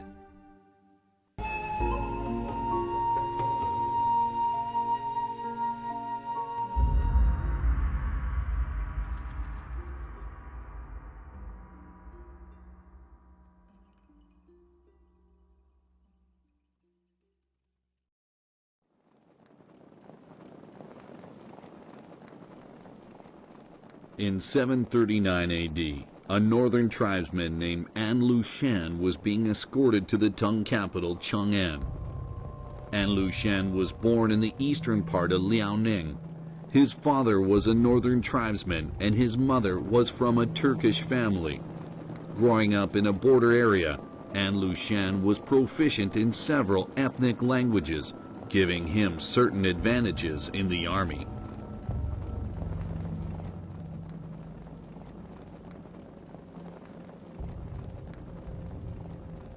In 736 AD, he had fought a battle that he could not win. According to the law, he was being taken to Chang'an to be punished by the emperor.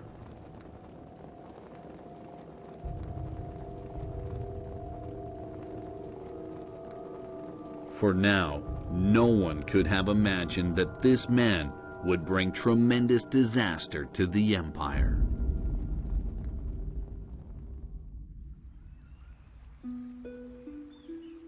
In the middle of the 8th century, the Tang Empire has reached its golden era. Meanwhile, Emperor Xuanzong, the ruler of the empire, has met the woman he loves, a woman by the name of Yang Yuhuan.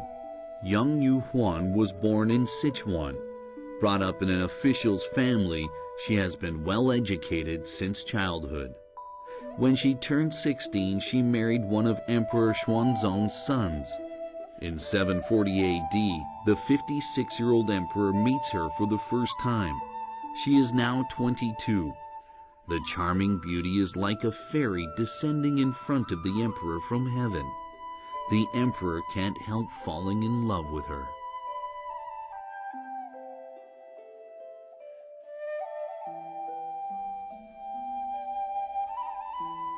The Daming Palace has existed for almost 80 years. After several restorations, the huge palace has become more and more magnificent. 3 layers of stone steps stand solemn and magnificent in the Shanxi area. Tall walls around the imperial palace overshadow the scenery nearby. Buildings are half shrouded in mist. Pavilions and towers are surrounded by spring scenery. In poems written in the Tang Dynasty, it's a palace that possesses both an imposing manner and natural harmony.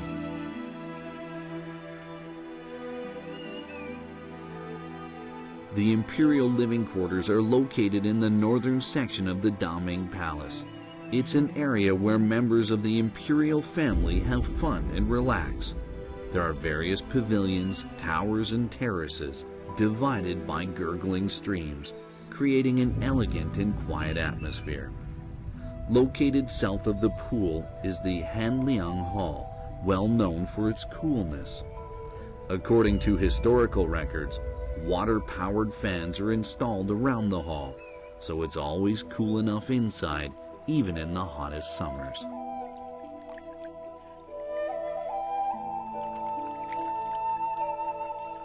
Although young Yu Huan is the emperor's daughter-in-law, in his eyes, it's not really an issue. Before Empress Wu Zetian married Emperor Gaozong, she had been a concubine of his father, Emperor Taizong. In the whole of Chinese history, there has never been a dynasty like the Tang in terms of a tolerant marriage system. In 745 AD, Emperor Xuanzang officially confers young Yu Huan with the title of first consort. Since there is no empress at the time, the first consort is in effect the most elevated woman in the empire.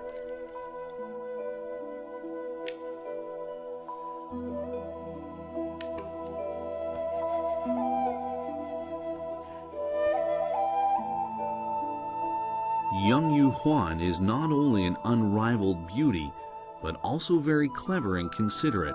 Emperor Xuanzang likes the board game Go and often plays it with his brothers. When the emperor is at a disadvantage in the game, Young is always able to save him from embarrassment. 皇兄，恐怕你要输了。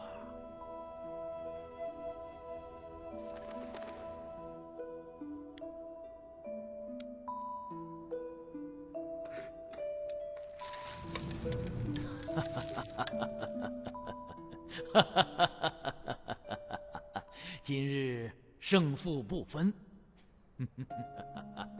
As he approaches his 60th birthday, the emperor feels that Young is exactly the woman he needs.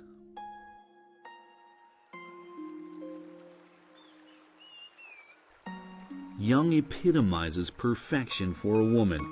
She is not only beautiful, but also extremely talented.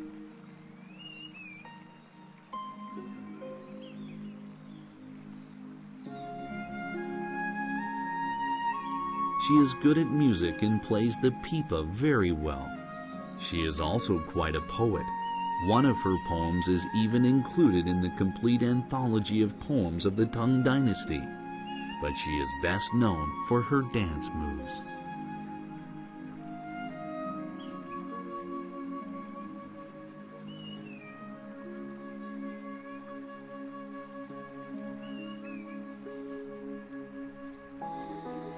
Everything about the woman is perfect. It's not difficult to imagine the elderly emperor falling in love all over again.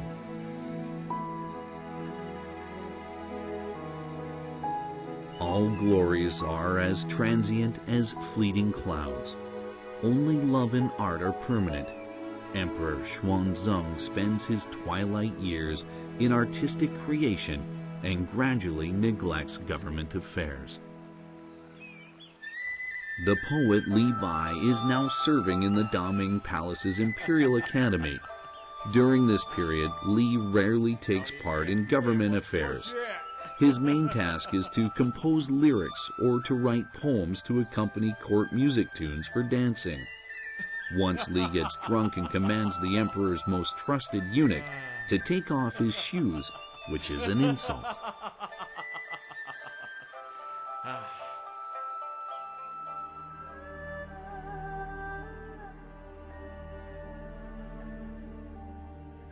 The poet is really reluctant to do what is asked. His ideal is to make some kind of great contribution as part of a distinguished career. But the emperor is only interested in art. The era of career chasing has passed.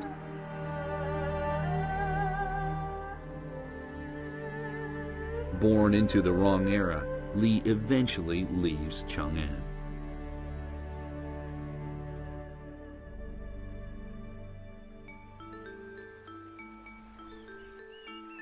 In the Daming Palace there is a place called the Pear Garden. Because the emperor is fond of art, the place gradually develops into the Imperial Art Center. Emperor Xuanzong's favorite pastime is playing the clown. He often dresses up as an ordinary person in the Pear Garden, but when he is seen like this, it's bad for the image of the empire. To prevent the emperor's face from being seen by the public, a piece of white jade is specially designed to be hung over his face.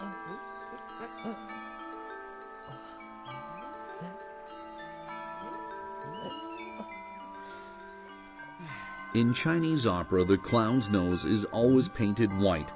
Emperor Xuanzong's white jade mask has not only influenced the clown's facial makeup, but also raised its status. Clowns are highly praised and respected by opera artists and enjoy very high status. In traditional Chinese theatrical troupes, clowns are always the first to put on their makeup, regardless of status or qualifications.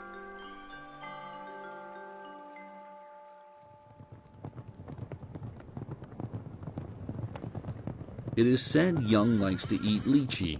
Lychee from the southern regions are believed to be the best. In order to please the woman he loves, Emperor Xuanzong commands that lychee are to be sent from the distant south to the Daming Palace day and night by courier, originally used to deliver official documents in emergencies. It is a long journey. In order to keep the lychee fresh, the riders have to speed up. Numerous post houses are involved in the delivery along the entire route.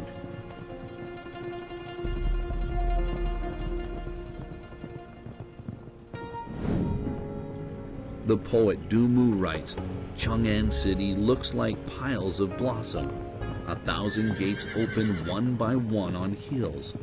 It's a red steed in a dust gale for her smile. Few realizes fresh lychees have arrived.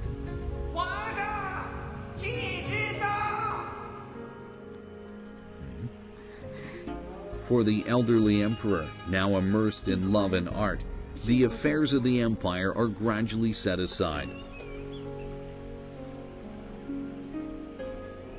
According to what we know, tens of thousands of courtiers now take part in artistic endeavors and leisure pursuits, and the imperial examination system starts to go downhill. The bureaucracy becomes increasingly overstaffed and inefficient. Nepotism and extravagance are widespread in all official circles.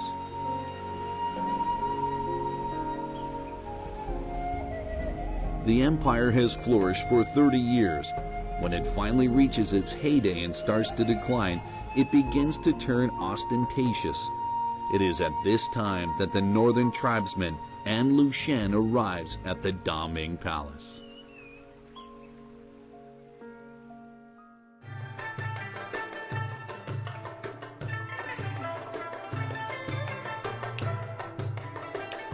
The revolving dance originates in the western regions. It's characterized by rapid rotations. It's said that An Lushan once performed the dance for Emperor Xuanzong and pleased him with his perfect skills.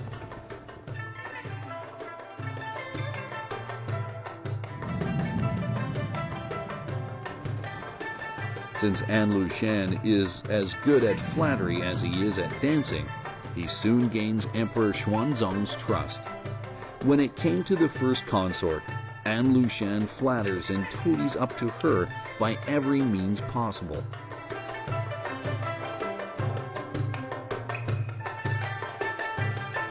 In 742 AD, An Lushan is appointed a regional military governor, becoming an influential commander defending the borders of the Tang Empire.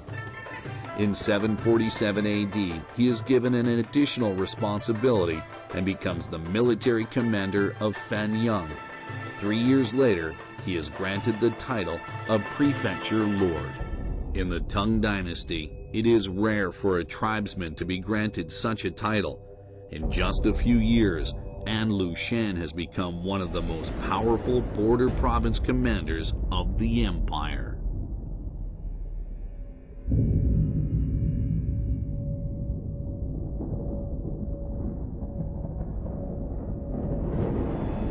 The year is 751 AD. An event important enough to influence the history of the entire world takes place on one of its remote borders.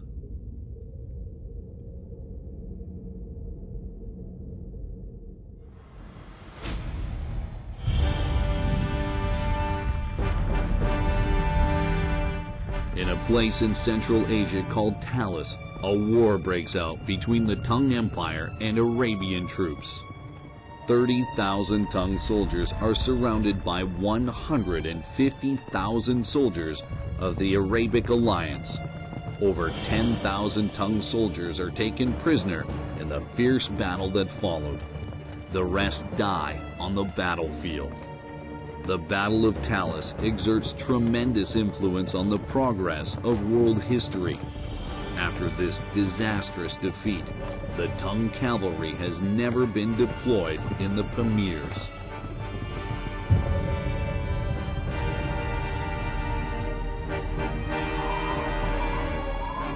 The influence of the empire grows weaker year after year. A downward trend has emerged. But back at the Daming Palace, the emperor is still obsessed with artistic creation and is lost in the mists of the now rapidly vanishing Golden Age. On the north bank of the pool is the Ziyu Pavilion. It's a tasteful and quiet place, suitable for artistic creation. It's said that Emperor Xuanzang once dreams of wandering through a palace on the moon, where he encounters beautiful fairies dancing delicately. The dream inspires the emperor to create a dance drama, incorporating musical elements of the western regions with those of India. The emperor writes the music. The first consort is in charge of choreography.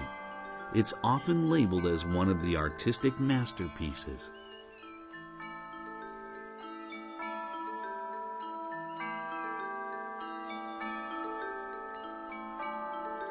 The emperor wishes that he and his beloved lady can abandon all worldly affairs and fly to the palace on the moon to enjoy everlasting life. Without historical records, we can hardly imagine that a person with such a complex personality once existed. During the first half of his life, the emperor is resolute and far-sighted, leading the empire to a flourishing era. But when he reaches middle age, he completely abandons his responsibilities as an emperor. Wallowing in sweet love, Emperor Xuanzang doesn't realize that, beneath its prosperous exterior, the empire is like a powder keg, so fragile that even a single spark can destroy it and bring everything to a halt. In the mid-8th century, the threats to the empire come not from the outside, but from within its own borders. Emperor Xuanzang had set up 9 outlying prefectures earlier in his reign. The officials who govern these prefectures are known as military governors. To begin with, setting up outlying prefectures has expanded the boundaries of the empire. But later, when the emperor begins to neglect government affairs, the regional governors gradually take control of the military, financial, and civil administrative power.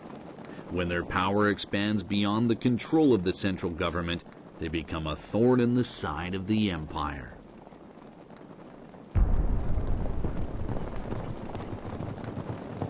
The person who brings this nightmare down on the empire is An Lushan, who the emperor has always regarded as an honest and loyal man. An Lushan governs 3 outlying prefectures, controlling an army of about 200,000 soldiers. At the time, the entire empire is served by little more than 500,000 soldiers.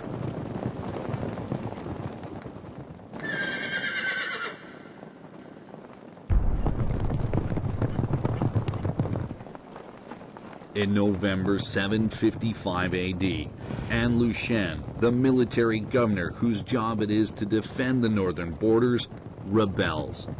150,000 soldiers set out towards the capital to Chang'an. As the rebel army approaches the capital, Emperor Xuanzong finally realizes that his empire is no longer a land of peace. In June 756 AD, Tangguan is taken by the rebels. Tangguan provides a protective screen for Chang'an. After it is conquered, Chang'an is now in a precarious situation. Confronted by a formidable enemy, instead of organizing an army to defend the capital, the emperor makes preparations to flee. 2 days later, the man who has once been among the most powerful of emperors quietly leaves the Daming Palace.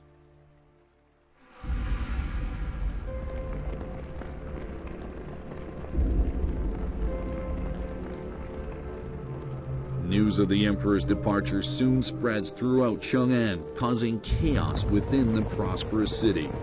Princes, dukes, aristocrats, and ordinary people all prepare to run for their lives. Outlaws and bandits take the opportunity to loot. In the Daming Palace itself, the national treasury is set on fire. Some people are even daring enough to ride donkeys across the palace grounds.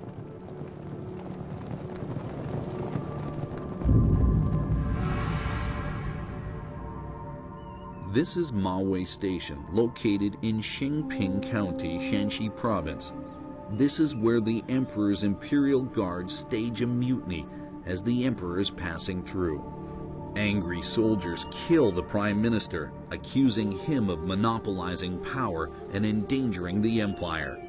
Then they demand that the first consort be killed too, because she's the Prime Minister's cousin.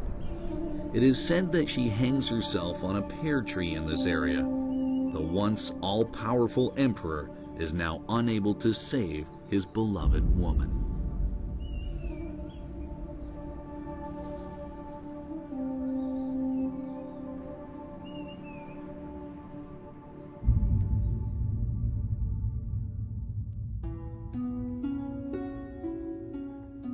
Throughout history, there are women manipulating power.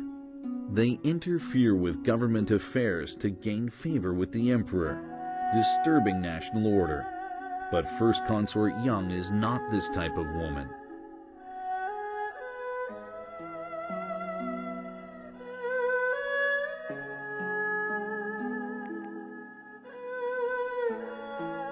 It's widely believed she has never been interested in power or tried to influence the emperor's policy-making. She is nothing more or less than a beautiful woman whose talents are well above average. But in times of crisis, it is this woman who suffers the cruelest punishment.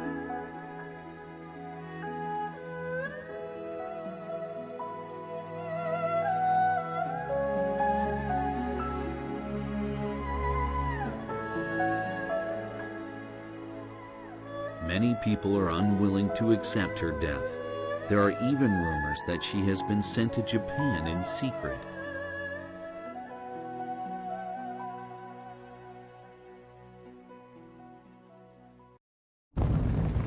The rebels take Chang'an 4 days after Emperor Xuanzong flees from the city.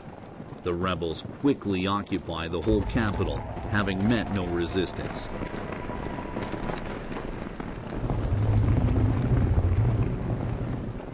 They ransack the Daming Palace, loot the royal treasurers, and kill many members of the imperial family who haven't been able to escape in time. The palace lies in ruins, and an atmosphere of desolation lingers over the city.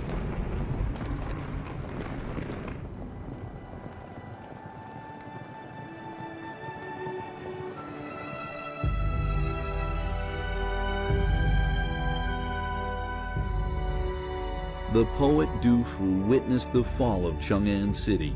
He writes a poem out of both grief and indignation, saying, "Though a country be sundered, hills and rivers endure, and spring comes green again to trees and grasses, where petals have been shed like tears, lovely birds have sung their grief. Chang'an is now a scene of devastation, and in the midst of the destruction, the Daming Palace is falling apart."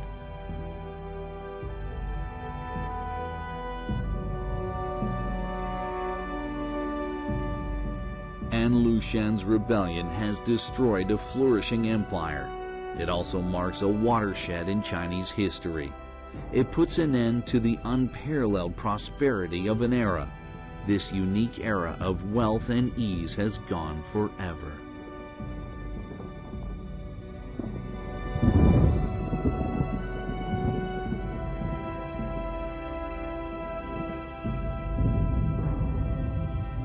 Emperor Xuanzang flees from Chang'an to Chengdu in Sichuan province.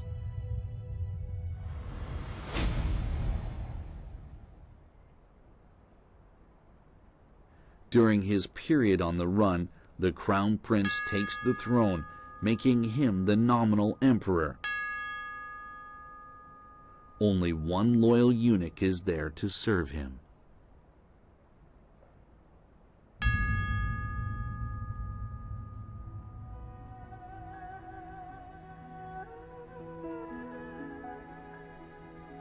It's hard to explain the circle of history.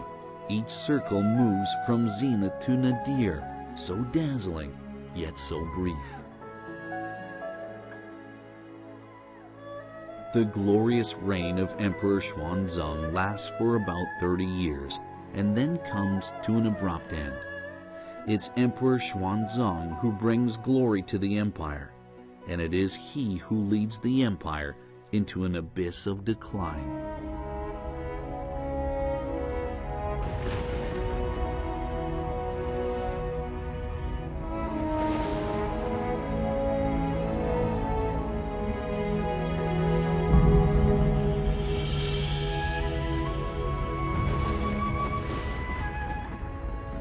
The old emperor returns to Chang'an after spending about a year in Sichuan. He can only live in the old Taiji Palace.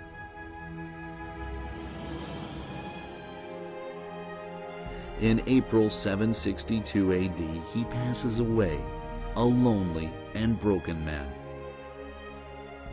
When his most trusted eunuch hears the news, he is so sad that he spits out blood and dies himself. It is not until the year after Xuanzang's death that the An Lushan rebellion is suppressed. But for the Tang Dynasty, it's just the beginning of another nightmare.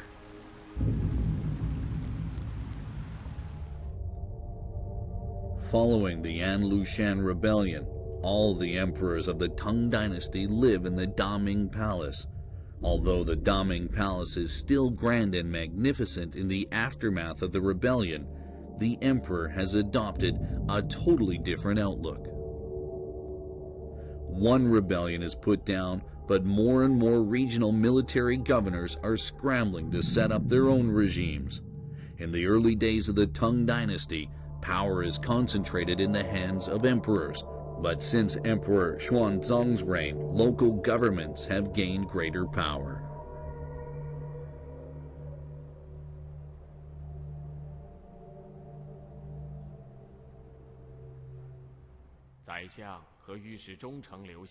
The arrogant and domineering local military governors often completely ignore the imperial court.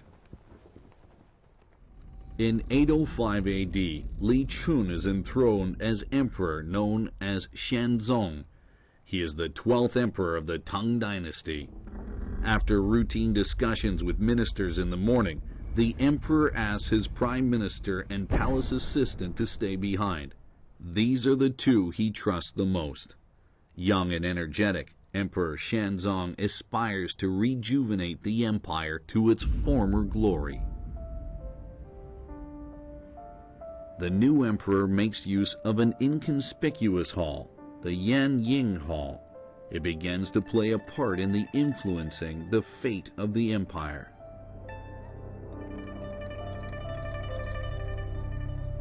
The Yanying Hall to the west of the Xuanzheng Hall is where the emperor frequently stops to rest. The Yanying Hall is now the true power hub of the empire. Ministers regard it a great honor to be invited to discuss state affairs with the emperor in the Yanying Hall.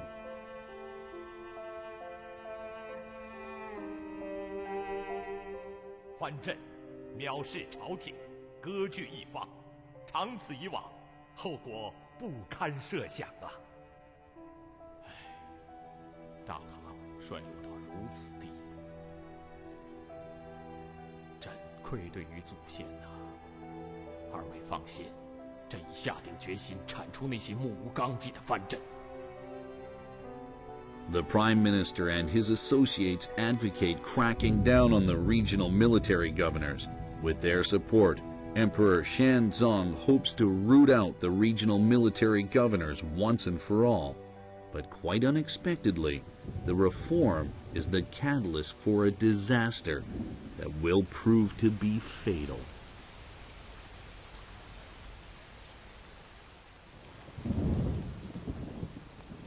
In the summer of 815 AD, several days of rain and an unusual quietness seem to foretell that a serious mishap is looming ahead.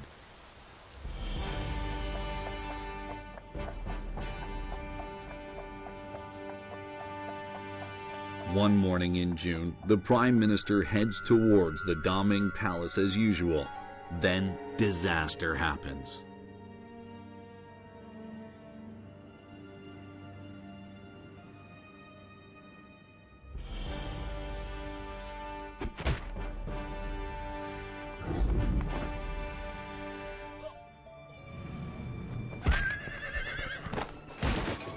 Assassins, sent by a number of regional military governors, kill the Prime Minister and casually leaves the scene.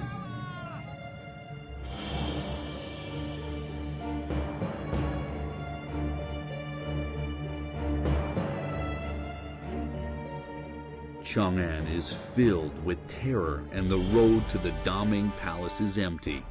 The assassination shocks both the court and the public. Some ministers are even too terrified to attend court. The Daming Palace falls into deadly silence.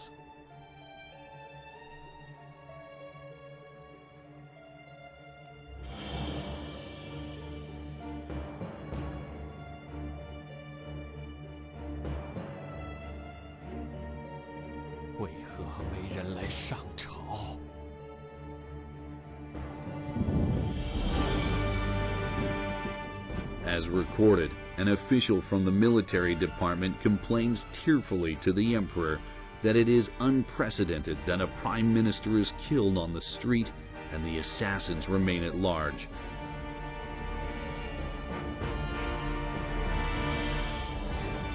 This is a shocking page in the history of the Tang Dynasty. Emperor Xuanzong, alone in the Yanying Hall, is extremely aggrieved.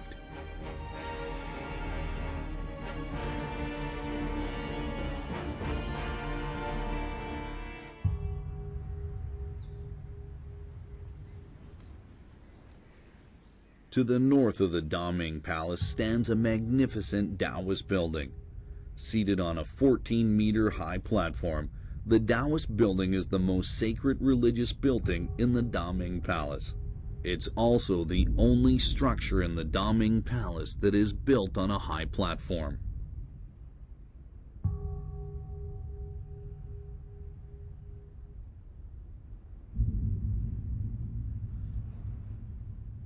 Taoism is regarded as the state religion from the very beginning of the Tang Dynasty.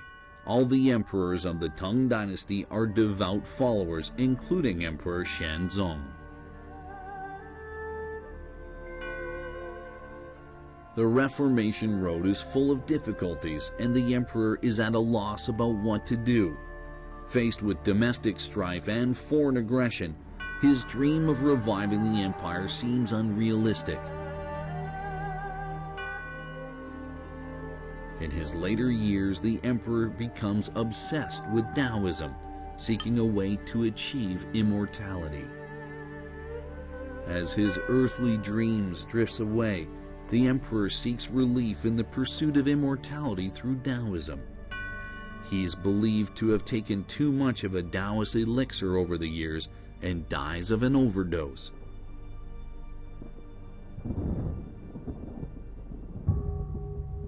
Even the resplendent scene of the Taoist building at sunset can conceal the sense of utter desolation throughout the Tang Dynasty.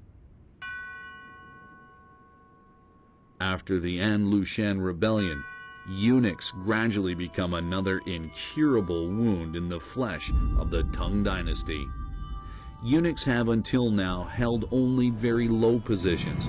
However, after Emperor Xuanzong comes to power, eunuchs who have gained the trust of the emperor begin to interfere in state affairs.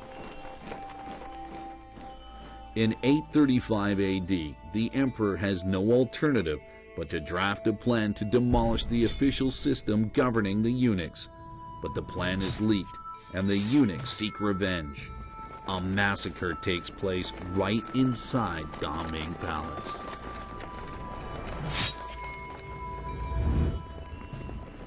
On the orders of the eunuchs, 500 imperial soldiers break in the secretariat and kill whoever they meet. 600 people are killed.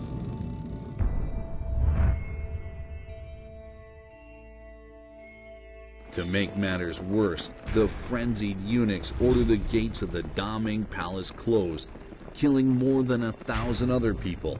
More people who are connected with the plan are to be murdered later.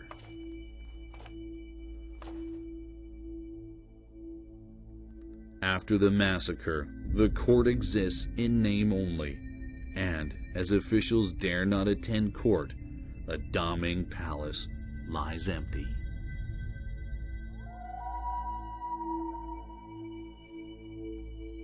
To the west of the Yanying Hall is the Imperial Office Bureau, which is staffed by eunuchs. After the middle period of the Tang Dynasty, eunuchs not only control the imperial guards, but also dominate state affairs.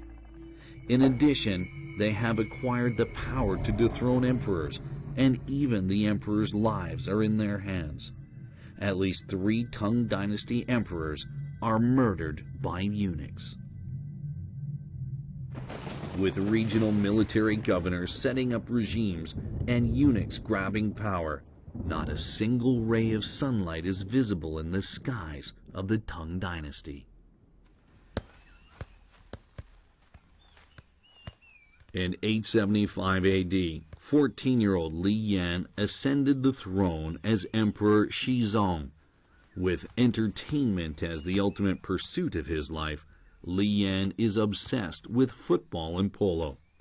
This teenage emperor's preoccupation with the ball game in the Daming Palace is like some modern teenager's obsession with soccer. From his point of view, state affairs are other people's business and have nothing to do with him.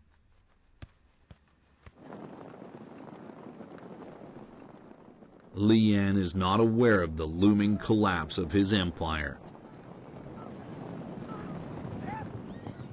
That same year, a man named Huang Chao from Shandong stages an uprising, which will deal a fatal blow to the empire.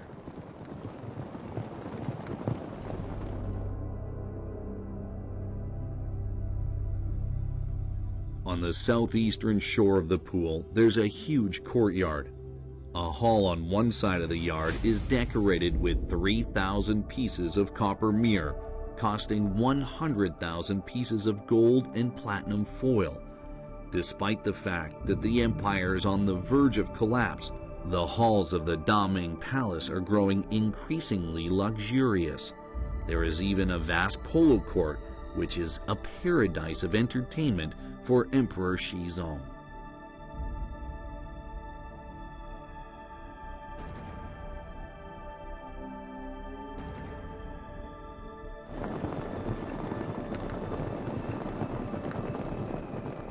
880 AD, as Huang Chao leads his rebel forces towards Chang'an, Emperor Shizong is hosting a gambling contest in his palace.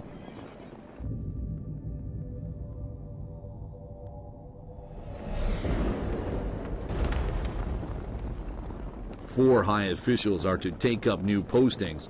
All of them want to go to wealthy areas. Emperor Shizong decides to host a polo match, and whichever scores first will be sent to the richest place. This achieves notoriety as polo gambling with 3 government posts.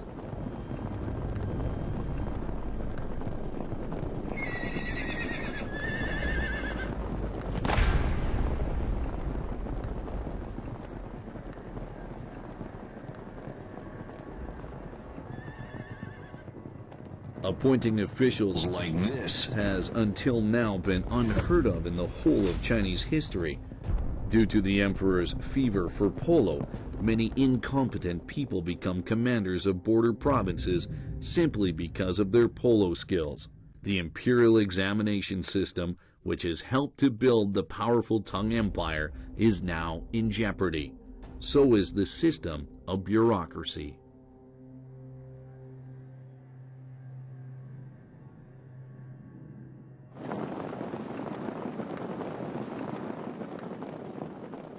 In the winter of 880 AD, Huang Chao's rebel army seizes Tongguang, gateway to the capital. With the help of loyal eunuchs, the young emperor leaves the Daming palace and flees westwards to Sichuan, just as Emperor Xuanzang did 120 years before. After the emperor has left, Chang'an is plunged into chaos, with soldiers and commoners ransacking the imperial residences and storehouses. The Daming palace is once again bathed in blood.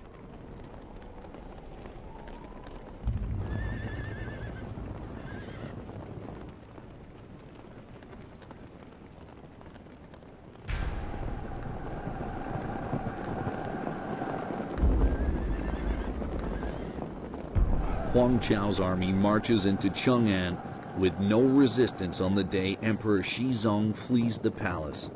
The rebel troops pour in like a flood.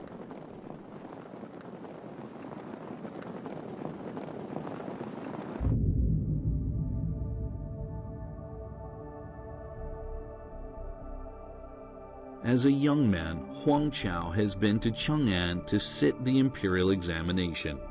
Despite his failure in the exam, he was deeply impressed by Chang'an's prosperity, so much so that he wrote a poem. When autumn comes, all other flowers will wilt except mine. A rich and profound fragrance will permeate Chang'an. The city will be flooded by golden armor.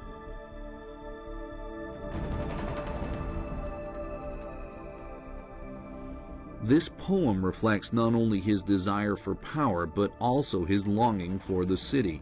To him, Chang'an is a symbol of prosperity, and the Daming Palace represents supreme power.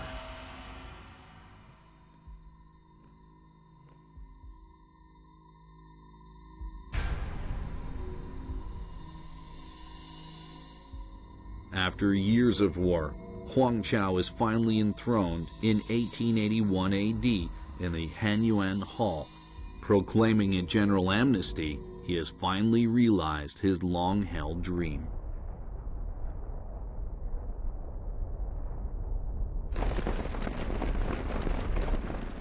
Yet, Huang Chao has failed to prevent his peasant army from looting this once lofty capital city. The richest city on earth is subjected to several days of looting.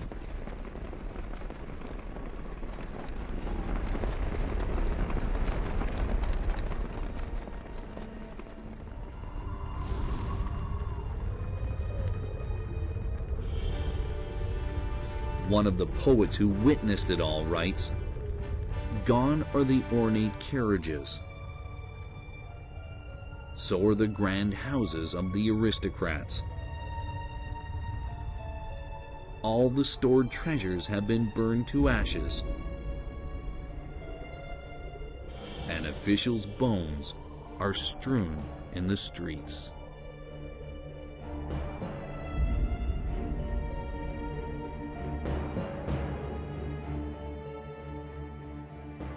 Two years later, the imperial army fights its way back to Chang'an as Huang Chao's army withdraws.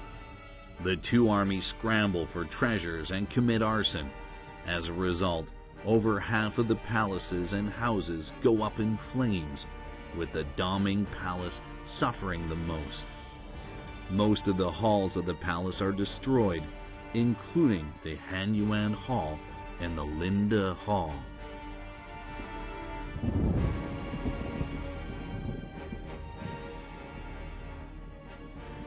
In 885 AD, Huang Chao is defeated and Emperor Shizong returns to Chang'an.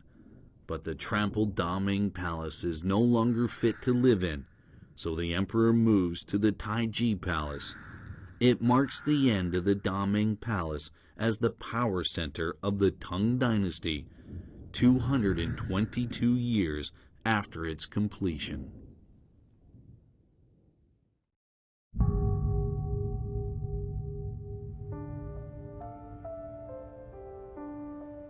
The demise of the Daming Palace presages the fall of the Tang Empire itself. As the center of government, the fate of the Daming Palace is closely related to that of the whole country. Every time Chang'an falls into enemy hands, the Daming Palace is pillaged. At the turn of the 10th century, the Tang Empire is coming to an end.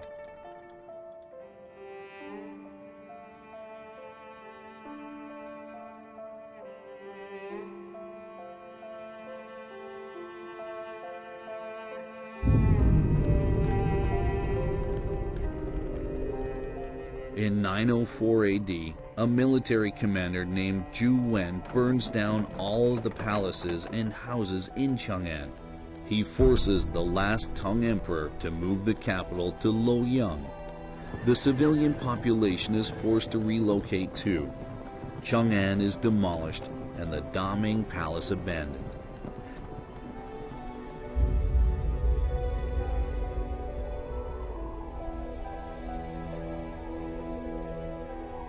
This once majestic city is now shattered, with neither order nor any kind of morality left. After numerous wars, Chang'an, once the most renowned political hub in history, will never be a capital city again.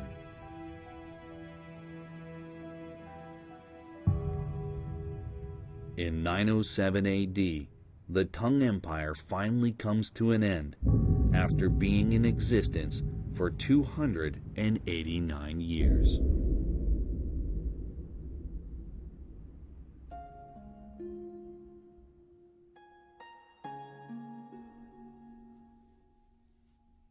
In that time, the Daming Palace witnesses the Tang Empire's unprecedented glory and its irreversible decline. From that time onwards, there is no palace as grand as the Daming Palace, and not a single dynasty chooses Chang'an as its capital again. The cultural center of China is to be moved eastwards.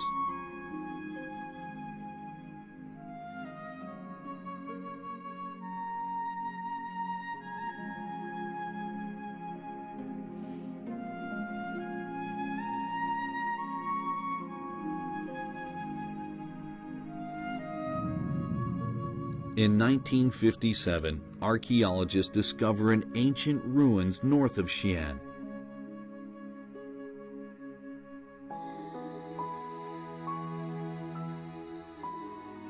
It is ancient Chang'an. The site is carefully cleared, revealing cultural relics which have long been forgotten. Few people realize that the ruins is in fact where the Daming Palace once stood.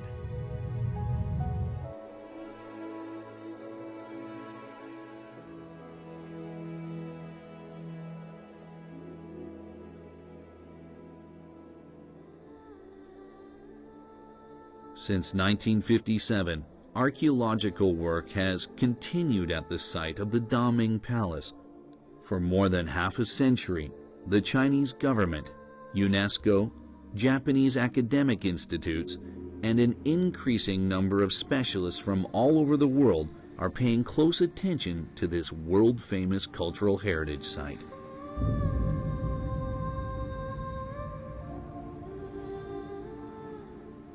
In 2008, 1100 years after the end of the Tang Empire, the Daming Palace National Historical Park breaks ground. The Tang Dynasty is long gone, but the glory it achieved remains. Perhaps in this historical park, we can catch a glimpse of the once resplendent Daming Palace and get a sense of the Tang Empire, which has long haunted Chinese people's dreams.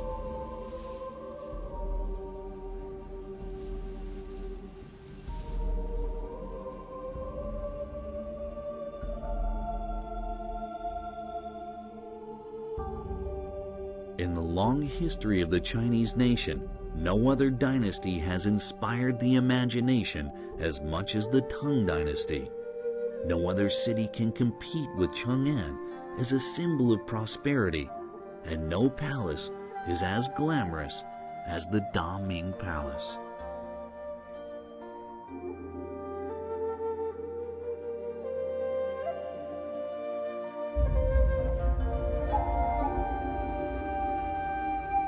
The Daming Palace is the ultimate jewel in the crown of Chinese civilization.